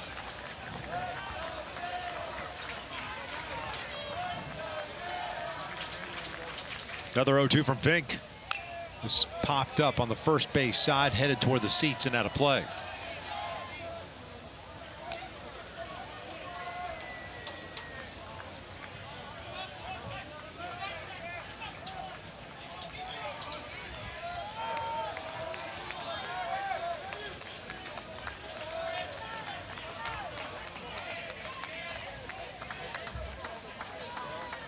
One run in, 8-0. Oklahoma leads it here in the 7th. That was just low, 1-2. Trying to get him to chase. 10 hits now for the Sooners. Jayhawks in the bottom of the 7th at 4, 5, and 6 coming up. Trying to figure out Cord Rager. Swing and a miss. That'll do it as Fink comes in and gets that final out, but a run gets added on the board. 7th inning stretch time here in Lawrence. All Sooners so far. So there's none other than the starter, the freshman Cord Rager, who was just electric. He was very, very good. Fastball was dominant. Got ahead, only 1 walk, and when his boys got him some runs, he went into shutdown mode. I mean, how about the longest inning he had was 4 hitters? Yeah. That's lighting it up. Against a very good hitting team in the Kansas Jayhawks. 2 appearances now, 12 innings, 8 hits, 14 strikeouts, and 1 walk. It's 4, 5, and 6 coming up for the Jayhawks, and Skip Johnson has gone to the bullpen. It's the junior right-hander L.J. Mercurius, Las Vegas native, taking over on the bump. This will be his 18th appearance. Has 12 starts under his belt. 6-7 with a 5.05 ERA. Four-seam fastball is going to be 90 to 92. Changeup, cutter, and a sweeper. And when we got a chance to talk to him yesterday, his brother says that he has to be mad at somebody all day to throw good. Usually it ends up being his brother Xander. If he doesn't have somebody to fill the role already. Dykhoff, Asori, and Ballinger.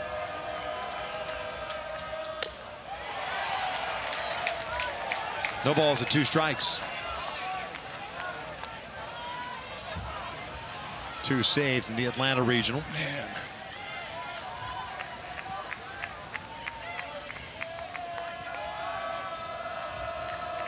Oh, 2. Swing and a miss. 3 pitches. 1 out. For the Jayhawks, second baseman. Just the perfect way to come into a game. Good fastball, outer part of the plate, and you just stay out there until they can figure out how to cover it. Elder said he was in the bullpen at Georgia Tech. Getting ready to throw his warm-up pitch, start to get loose in that 10th inning. When he heard the bang off of Taki's bat, he said he was jumping over the wall before that pitch. His first pitch ever got to the catcher. He knew that ball was gone. 0-1 count on Asori, the second baseman. Twice has popped out. to Taki. That's on the corner. 0-2.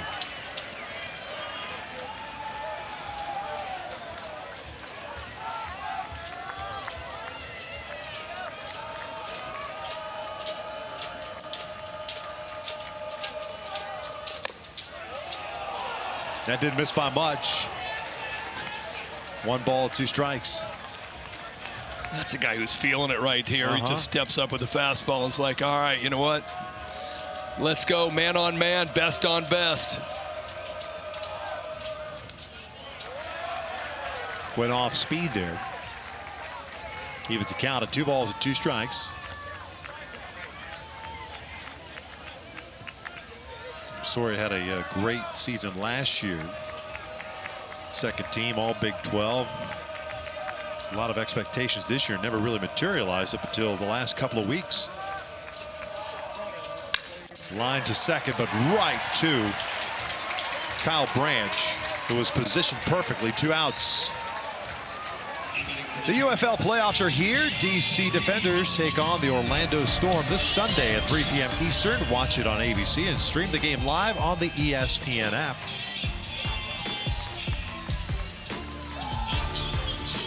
So 2 outs, nobody on for Brady Ballinger, the left fielder. Struck out on the second, walked in the 5th.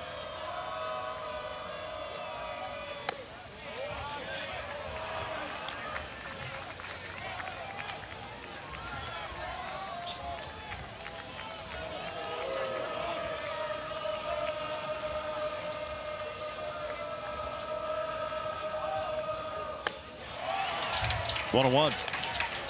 Another record-setting crowd tonight here. 4,415 in attendance at Hoagland Ballpark. Game 1 of this best-of-3 series.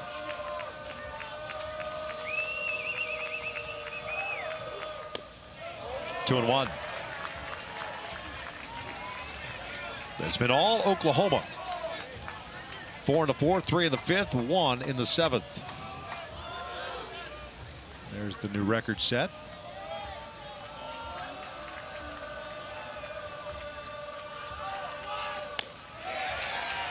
Two and 2. Firm fastball at 96.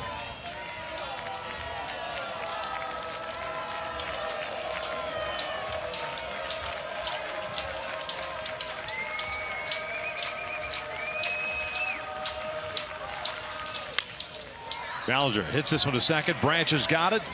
Mercurius with a 1-2-3 7th. We'll head to the 8th. Oklahoma leading at 8-0. All Sooners. They've been booming it. Long ball and everything. 3 jacks in this one.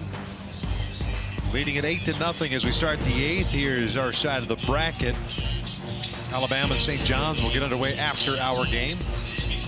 Texas and Oregon just underway. Georgia took game 1 against Mississippi State 13-12. 10 home runs hit at UGA today. The trees have been properly fed. They have been fed. 8-9-1, Taki, Branch, and Walk. There was a meme going around. I showed it to you where somebody got hit on the elbow with the elbow Yeah. guard. The ball went out over the scoreboard. 1-0.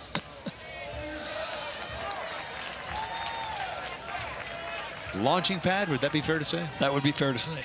Yeah. Taki, a 3-run home run in the 4th.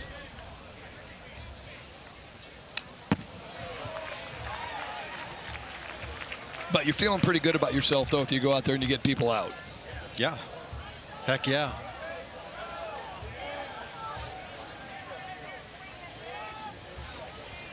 That was a game in which Mississippi State jumped ahead 6-0 in the 2nd inning.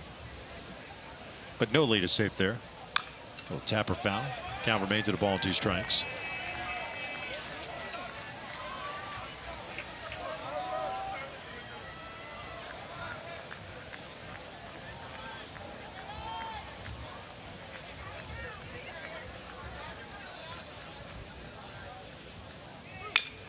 Hit sharply to LeBlanc. Playing in the shift. 1 down.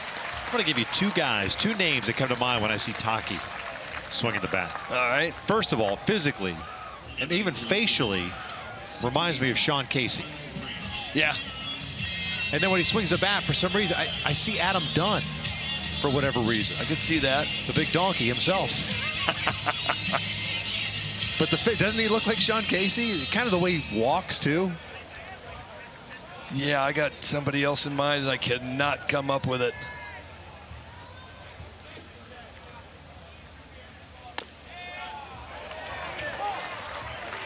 Kyle Branch takes a strike. It's Nick Swisher. Yeah? Face-wise, looks just like Nick Swisher. Okay.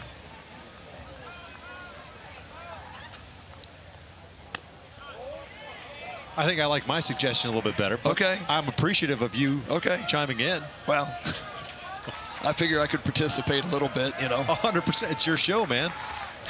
It's your show. I'm Maryland driving the bus. That's it. 2 balls and a strike on Branch.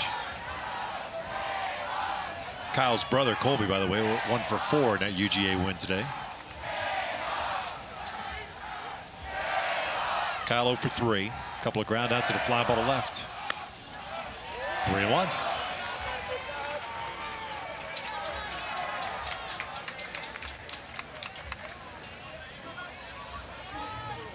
Top of the order, Jason Walk on deck. Ground ball right back. Fink. 2 down. Field your position, right? PFPs. Or just stay in your position is basically what that one was. Yeah. Absorb it. Wear it. Don't rub it. Don't rub it. No, I mean, that was perfect. Hard ground ball right back at you. He is in a fielding position. He's not able to get a glove on it, but able to kind of keep it contained up against his body. Had to show the hitter that, hey, I got the ball.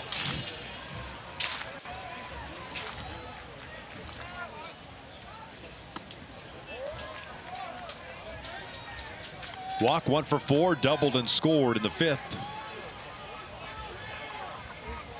The other 3 plate appearances have resulted in a strikeout. Chopper back toward the middle. Going to be a tough play for Osorio. Gets rid of it quickly, and it pulls Dykoff off the base. That'll go as an infield base hit.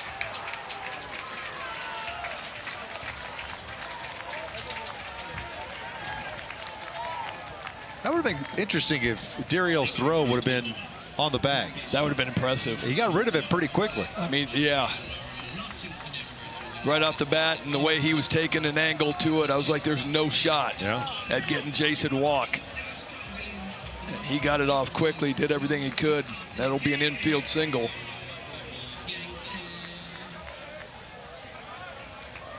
Keeps the inning alive for Camden Johnson.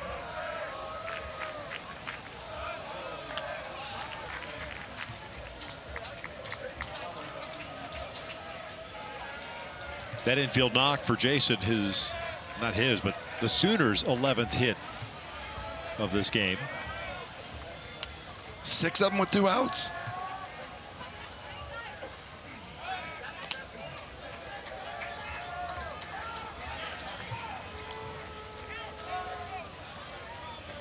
Sooners have stranded 5 base runners. KU have left 3 on base.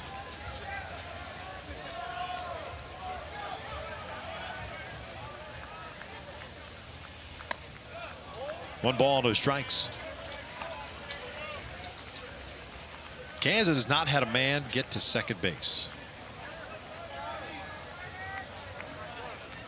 And actually occupy a second base or a third base.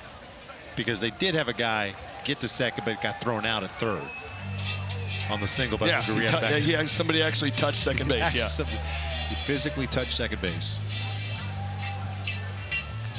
Visit to the mound here. 1-0 count.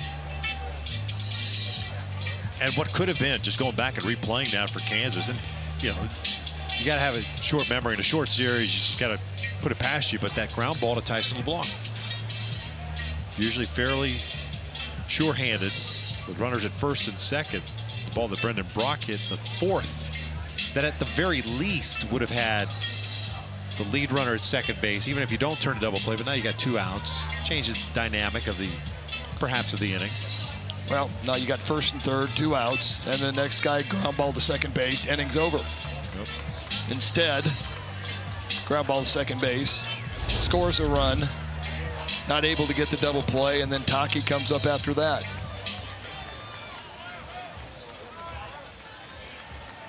And this is exactly what we're talking about right there. Now the bases are loaded, and that is about as routine a ground ball to shortstop as you're going to get.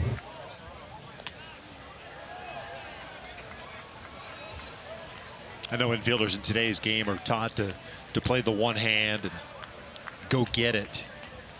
But I thought that ball was hit hard enough where you didn't have to go get it. No. I don't think that he needed to attack it, no. And he was trying to round it, and Soria has trouble getting out of the glove, and that will go as an error. And here come the Sooners again. 2 on, 2 outs.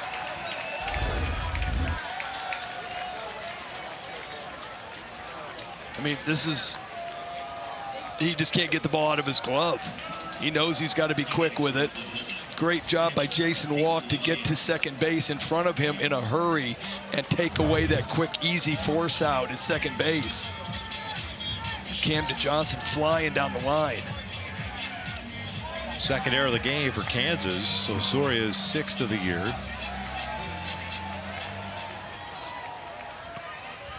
And here's LaChance. Lays off the slider. And the home plate umpire, Javero January, says he went around. It's 0-1.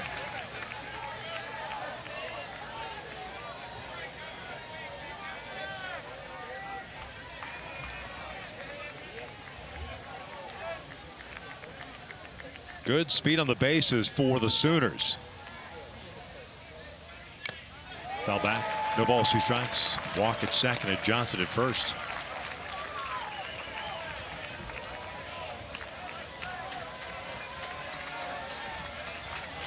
That's a pretty tough error, don't you think? No. I think that's a well-deserved error. All right. That's a routine. It had some spin on it, but I mean, you get out of the glove, it's an out. Yeah. 0-2 now. Breaking ball, chopped foul. We'll say this about both teams coming into this series, both very loose, kind of just matter of fact. There's nobody was too high, too low yesterday on either side. If this score holds, you know that Oklahoma won't get too high because of the victory, because of what happened last week, and Kansas knows that, well, we can come back. They have before. 0-2. And that gets by Mugarieta. Runners will advance 90 feet. So Walk to third, Johnson to second. Wild pitch. The Jayhawk faithful just have not had a whole lot to cheer about tonight. Looks like he spikes a changeup, and Mugarieta could not get out there and get it.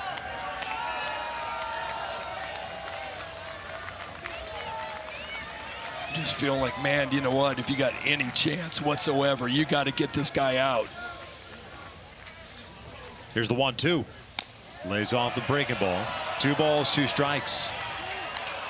And he has seen a heavy dose of off speed all night. Picked up a single with a run scored in the 7th, so he's 1 for 4.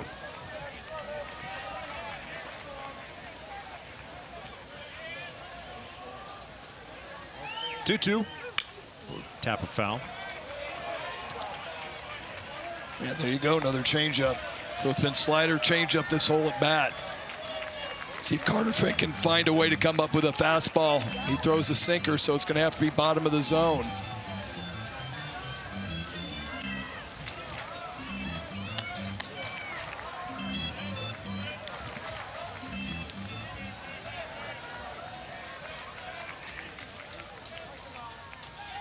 Be the 28th pitch for Finkel. Chopper towards short. LeBlanc's got a charge on it. A little bit of high throw. The tag is applied. And a third out is recorded. No runs come across for the Sooners. We'll head to the bottom of the 8th inning. The Jayhawks down to the last 6 out, trailing at 8-0. Thanks, guys. Here it has been all Oklahoma. They're trying to go tarps off, trying to get something going, with Kansas having managed just 1 hit so far. As we start here at the bottom of the 8th inning, Oklahoma up 8-0. US sits in a super regional game. Well, there you have it.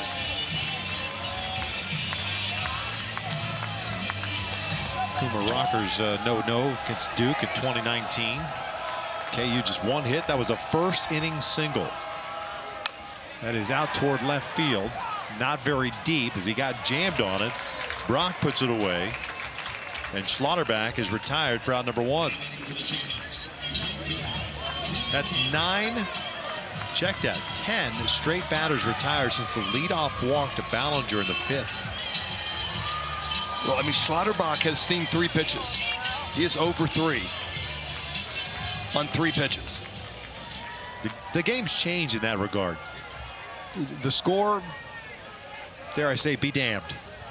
Guys are coming out. If they're going to swing. That's just kind of how the game is played nowadays. Yeah. You know. But yeah, Schlotterbeck, that's his game. Tyson Owens, he's going to come out and hack early on in the count. Well, I mean, Schlotterbeck's usually really good in first pitch. You know, but he does swing a lot. But yeah, I mean, I'm going, my team's down 8-0. I need walks, I need errors. Right. I need hits. I need to string something together, and first pitch out. So all it does is my pitcher's just going, thank you. Yep. Jordan Bach 0 for 2, a strikeout and a fly ball to right. Spiked that one. It's 1-2. I hope that wasn't that changeup that we talked about yesterday. No, that's his brother's tomorrow. Oh, that's right. Yeah. We'll find out. Yeah, we'll find out exactly. You giving him some tips for tomorrow for the changeup? Missed in. 2 balls, 2 strikes. Mentioned Kansas with the 1 hit. Meanwhile, Oklahoma with 11. 3 have left the building.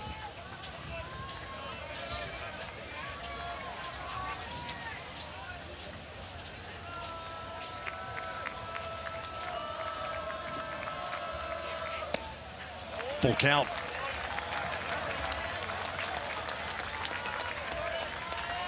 Solis on deck, then back to the top of the order.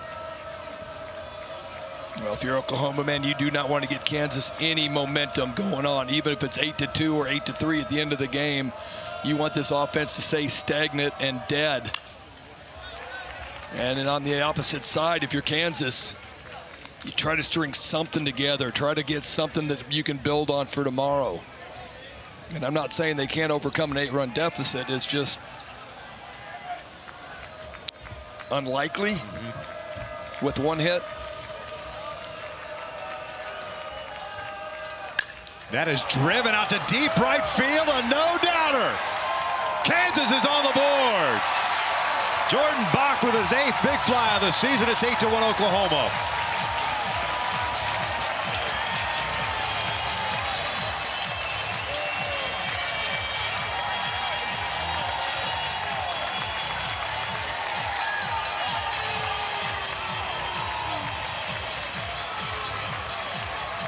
.103 off the bat, distance of 410.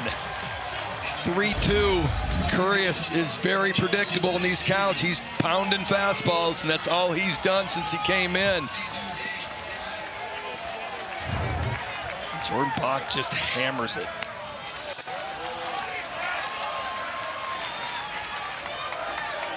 Well, gave the Jayhawk faithful something to cheer about. Solis 0 for 2. A strikeout and a fly ball to center.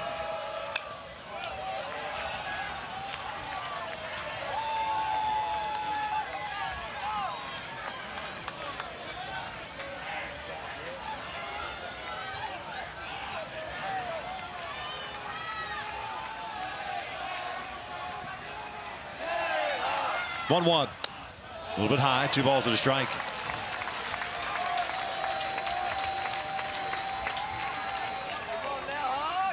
Cord Rager, the starter. Stellar for 6 innings.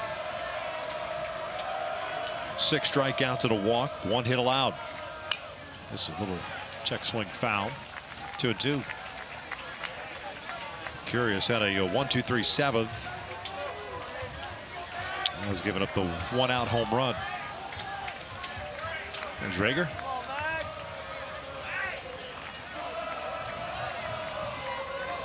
Oklahoma will go back to the freshman, another freshman, tomorrow night. 2-2.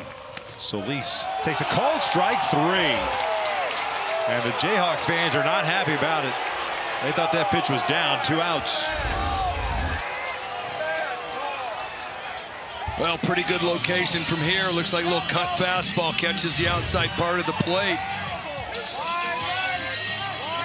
The Chance frames it up. Home plate umpire January rings it up.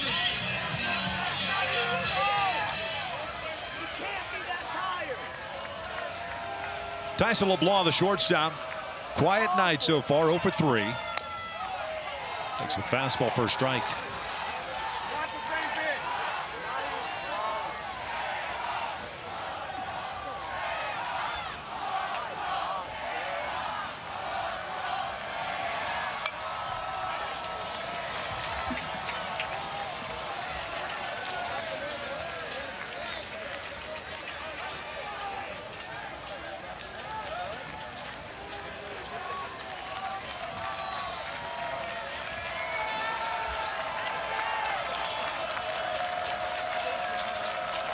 Oh, 2. A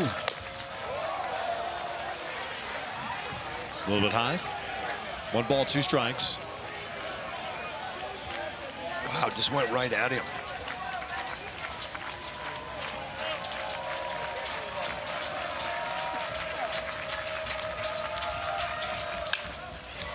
And on the hands, lofted out toward right center field. Walk, the center fielder calling everybody off, makes the catch out in shallow right. Kansas gets on the board courtesy of the Jordan Bach home run, his 8th of the year. We'll head to the 9th inning. Oklahoma leading it 8-1. Omaha, Nebraska, side of the College World Series is the Bob Carey pedestrian bridge. It starts on Friday. Looking forward to it at the Schwab in Omaha.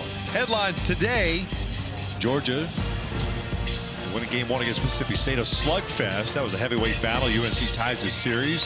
Shutout victory over the Trojans. West Virginia, Troy, and Ole Miss punching tickets to the Men's College World Series. Ole Miss knocking out Auburn at Auburn earlier tonight. Here it is 8-1. Top of the 9th inning. Cannon Carr, the senior right-hander from Poplar Bluff, Missouri, on in relief. 23rd appearance, 3-2 on the year, the 4.7 ERA, 44 innings.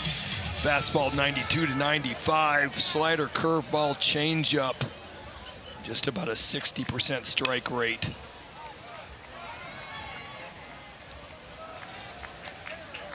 Carr takes over for Carter Fink, who went an inning and a third.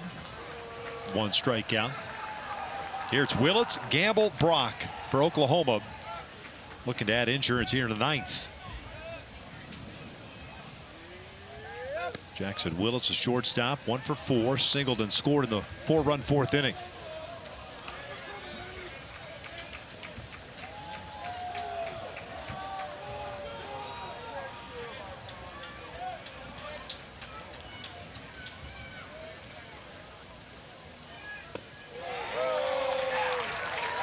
One and 2.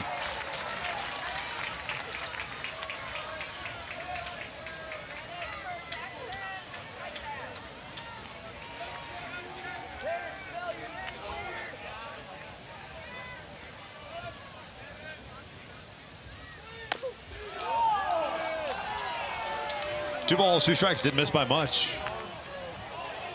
Think that miss up or away? I'm going to say away. Away.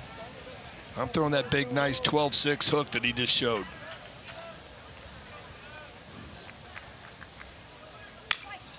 Like that? Yeah.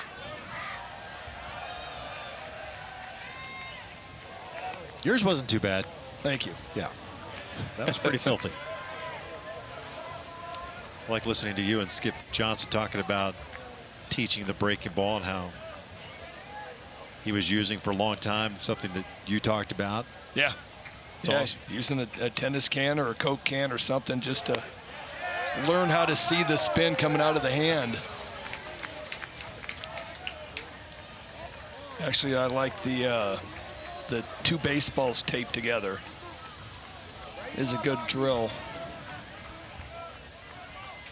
Skip, one of the best pitching coaches in college baseball. That's a walk to start the 9th.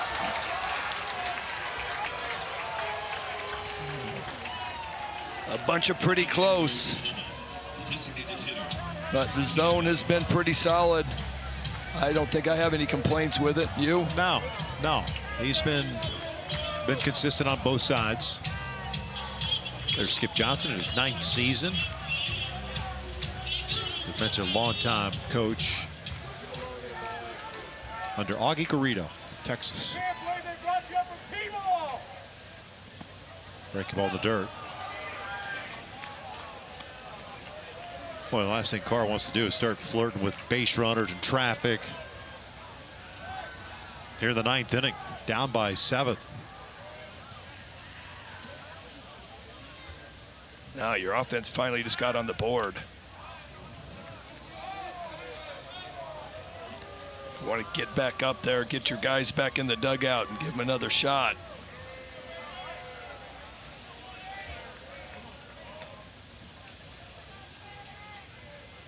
(1-0). Decent little fastball. 94 in on the hands. Probably seems like it's a little bit more giddy up on it after throwing, breaking balls off speed stuff. Yeah, I mean, it's just changing speeds, changing eye levels. A little backup changeup. I mean, Kansas throws the fewest fastballs of anybody left in the tournament at 33%.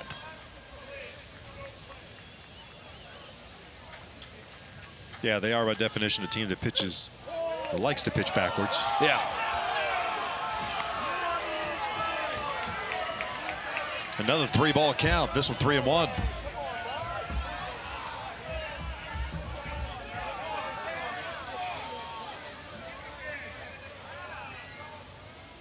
That is pulled down the line, but Hook's foul.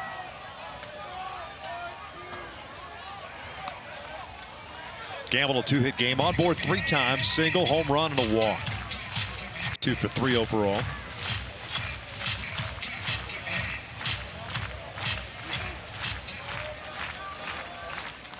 Yeah, they've really stretched it out throughout this whole lineup, Yeah. I mean, it hasn't been just one guy. I mean, we've talked about Taki, but There goes Willis to throw down to second base after the strikeout. He's not in time.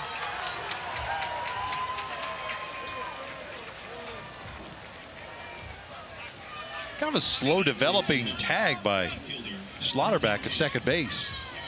Now with the shift on, remember the third baseman was playing up the middle, so he took the throw at second. take another look at it.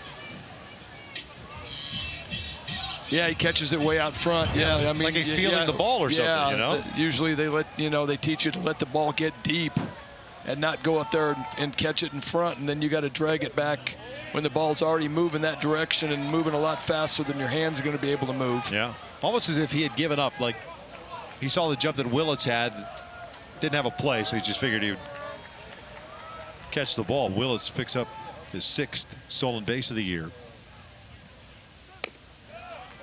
2 balls, no strikes. All right, you know what I mean, Kenyon Carr, you got to find your breaking ball, and what ends up happening, it ends up going ball 1, ball 2, because you're just searching for the feel of just landing that big overhand curveball, and then you end up digging yourself a hole, and you got to find your way to get back out of it, and there he does with a nice changeup. And so that's what we're kind of looking at right now is like he's scuffling to find the feel for the curveball, but you got to keep throwing it. You can't just throw 1 or 2 and go, I don't have it today. Gets back into the count, 2-2. And there it was right there.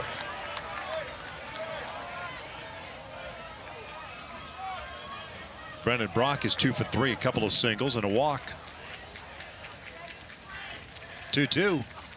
Chopper toward short, toward the hole. Backhand, no, off the glove of LeBlanc. It was going to be a tough play anyway. So 2 on with 1 out here in the 9th for Oklahoma.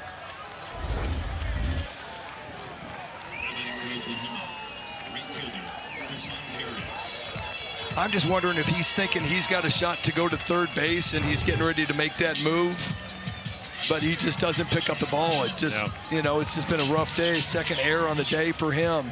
And we've already talked about the 400 runs that came about just because of him unable to get what would have been a fairly hard double play, but he didn't even get 1 out. Here's Deshaun Harris, 1 for 4, doubled back in the 2nd inning. 3 errors in this game for Kansas.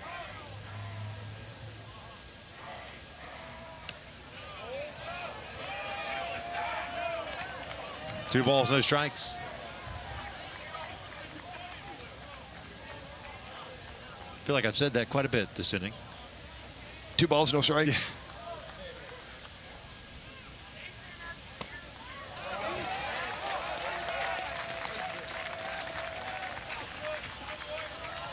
Yeah, to your point on the LeBlanc and bobbling that baseball, I wonder how much that, because Willett started to go then stopped.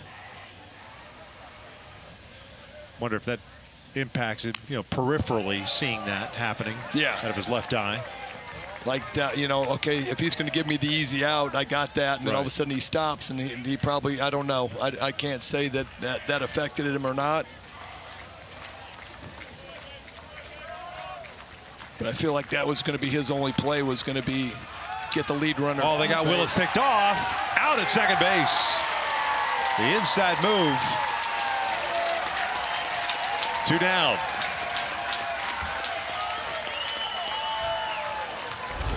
And sold very well by Carr, by the way. Yeah, that's just a classic inside move. They're going to challenge this.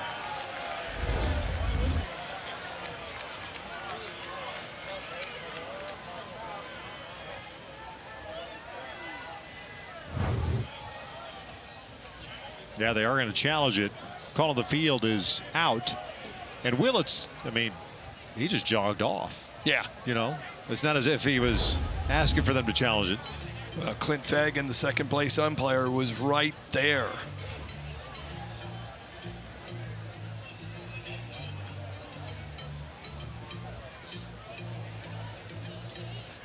Sure does look like that oven mitt gets on top of the bag before the tag, though.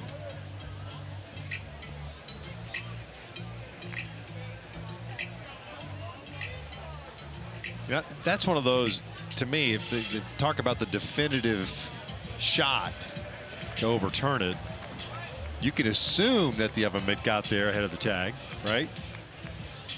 But did it? Is the glove on the body? Is the mitt on the bag? Yeah. You know what I'm saying? It's yeah. like, we're kind of like piecing it together.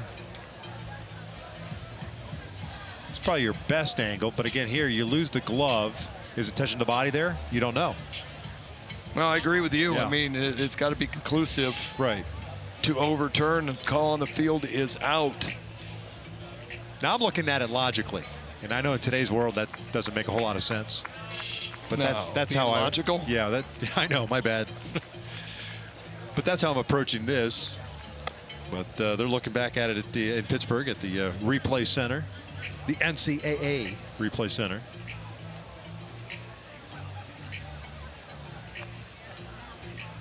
I don't know. I mean, he looks safe. I don't disagree with you that he looks safe, but again, is there something conclusive that you see that says that glove is on the body before that hand is? Multiple angles. And I think it's not conclusive. My opinion, but that doesn't mean a whole lot.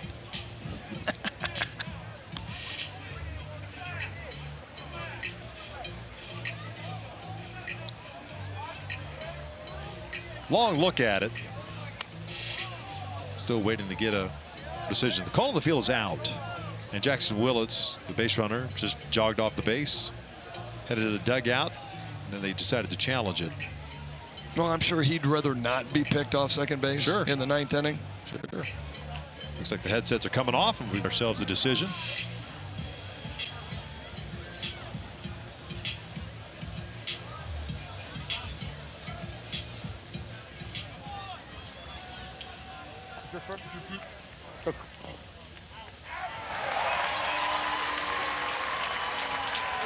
Call stands. As I understand it, call stands is just basically saying there was not enough evidence to overturn it, right? Nothing Otherwise, it would have been definitive. confirmed. So 2 outs and a man at first. 2 balls, 2 strikes. Deshaun Harris. Brock over at first. Ground ball. Dykoff knocks it down. Will take it himself. We head to the bottom of the 9th, and Lawrence. The Jayhawks down to the last 3 outs. They trail it 8-1. Super Regional, 79% of Game 1 winners advancing to the College World Series. Last season, 6 of 8. And Oklahoma trying to take Game 1 as they lead it 8-1 here in the bottom of the 9th inning. The Jayhawks have 2, 3, and 4 due up. Owens, Mugarieta, and Dykoff. Tyson Owens, the center fielder, 0 for 2, hit by a pitch. L.J. Mercurius trying to close it out for the Sooners. He gave up the 1-out home run to Jordan Bach. As Kansas has had just 2 hits in this game. Owens takes a strike on the inside part of the plate.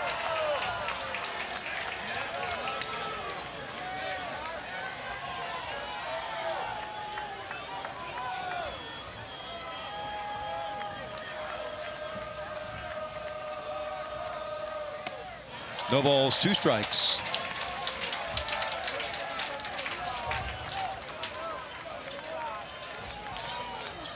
And Owens is sitting on the bench watching Mercurius come in, and it's been all fastballs, and he comes up and change up. It's not fair. It's like, that ain't right. What are we doing? The first pitch was a front door changeup, started at his hip, came back and caught the front inside corner. 1-2. Upstairs, 2 balls, 2 strikes. Man, there hasn't been a glimmer of hope for Kansas at all today. Like, there hasn't been an opening, or they haven't been able to thread the needle. Credit to Oklahoma. 2-2, missed inside, so we've gone from 0-2 to 3-2. The 2 hits for the Jayhawks, a single in the first, the home run in the 8th.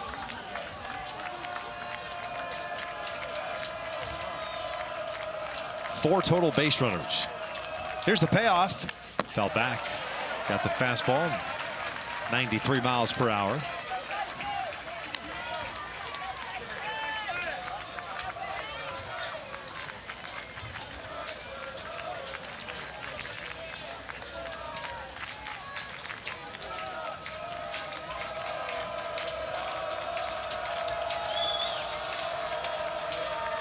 Try it again, another payoff. And that is lined out to center field. That'll get down for a base hit. A leadoff single to start the bottom of the 9th.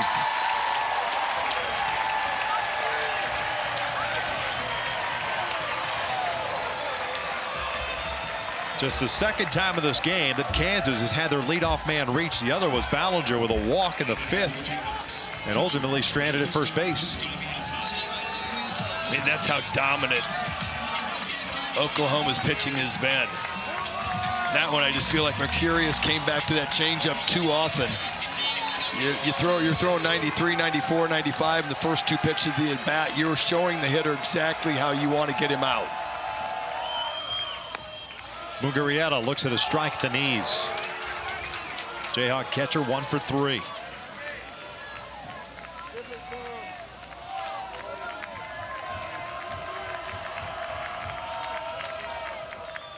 Ground ball toward short. That is through for a base hit. So the first 2 have reached for Kansas here in the 9th inning.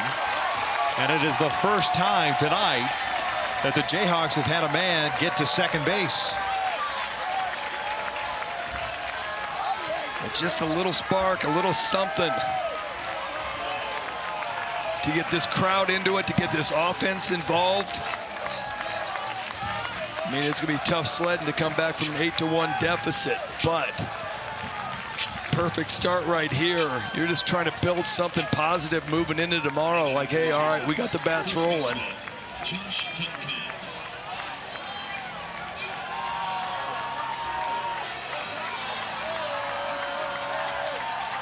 It's a cleanout man. Josh Dykoff at the plate. 2 on, nobody out. Jayhawks down by 7. First one. Hitting it for a strike. 93-mile-per-hour fastball.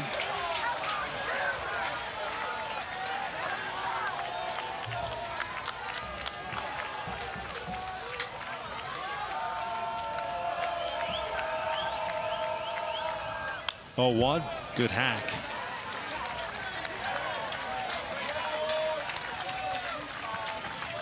No balls, 2 strikes, double barrel action. Bixby, Collier. Collier's just kind of moving the body around. Bixby playing catch now.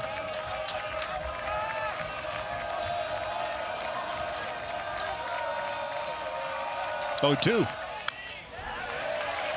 Spoiled a pretty good pitch.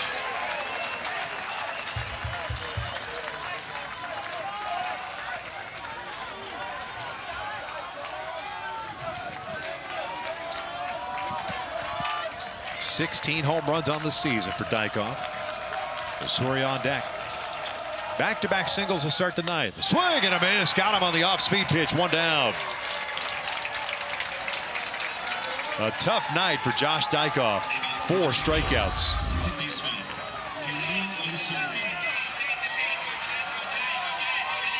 Nasty changeup, bottom of the zone. Fouled that fastball straight back. Come back with a nasty changeup. And that has been a rough night. Diriel Osorio. Ground ball toward third. Johnson to the backhand, goes to second base. 1 hop throw. They got the lead runner. 2 down. So the Jayhawks down to the last out. How about that play at third base?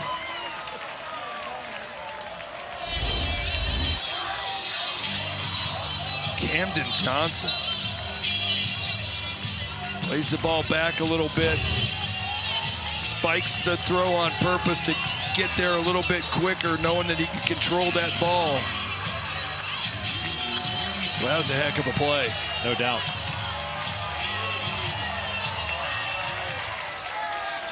Osorio went to second base on indifference. So runners at second and third. Curious steps off, so 1 disengagement. Ballinger the batter. 0 for 2 with a walk. I mean, you have to get a disengagement for stepping off after somebody just stole a base. Yeah. That ain't right.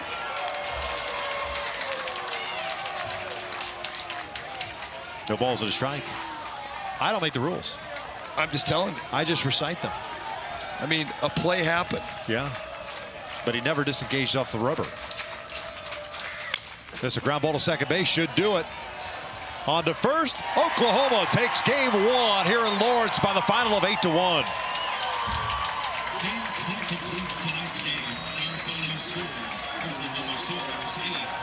And Oklahoma was really good, and that man right there, Rager, was special today. Had an unbelievable outing, and the offense taking advantage of the errors from Kansas.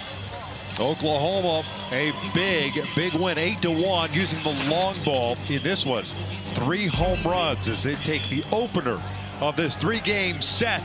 For Greg Olson and our entire crew, I'm Victor Rojas saying good night from Lawrence. Let's go down to Tuscaloosa. My man, Dave Neal and Devin Travis.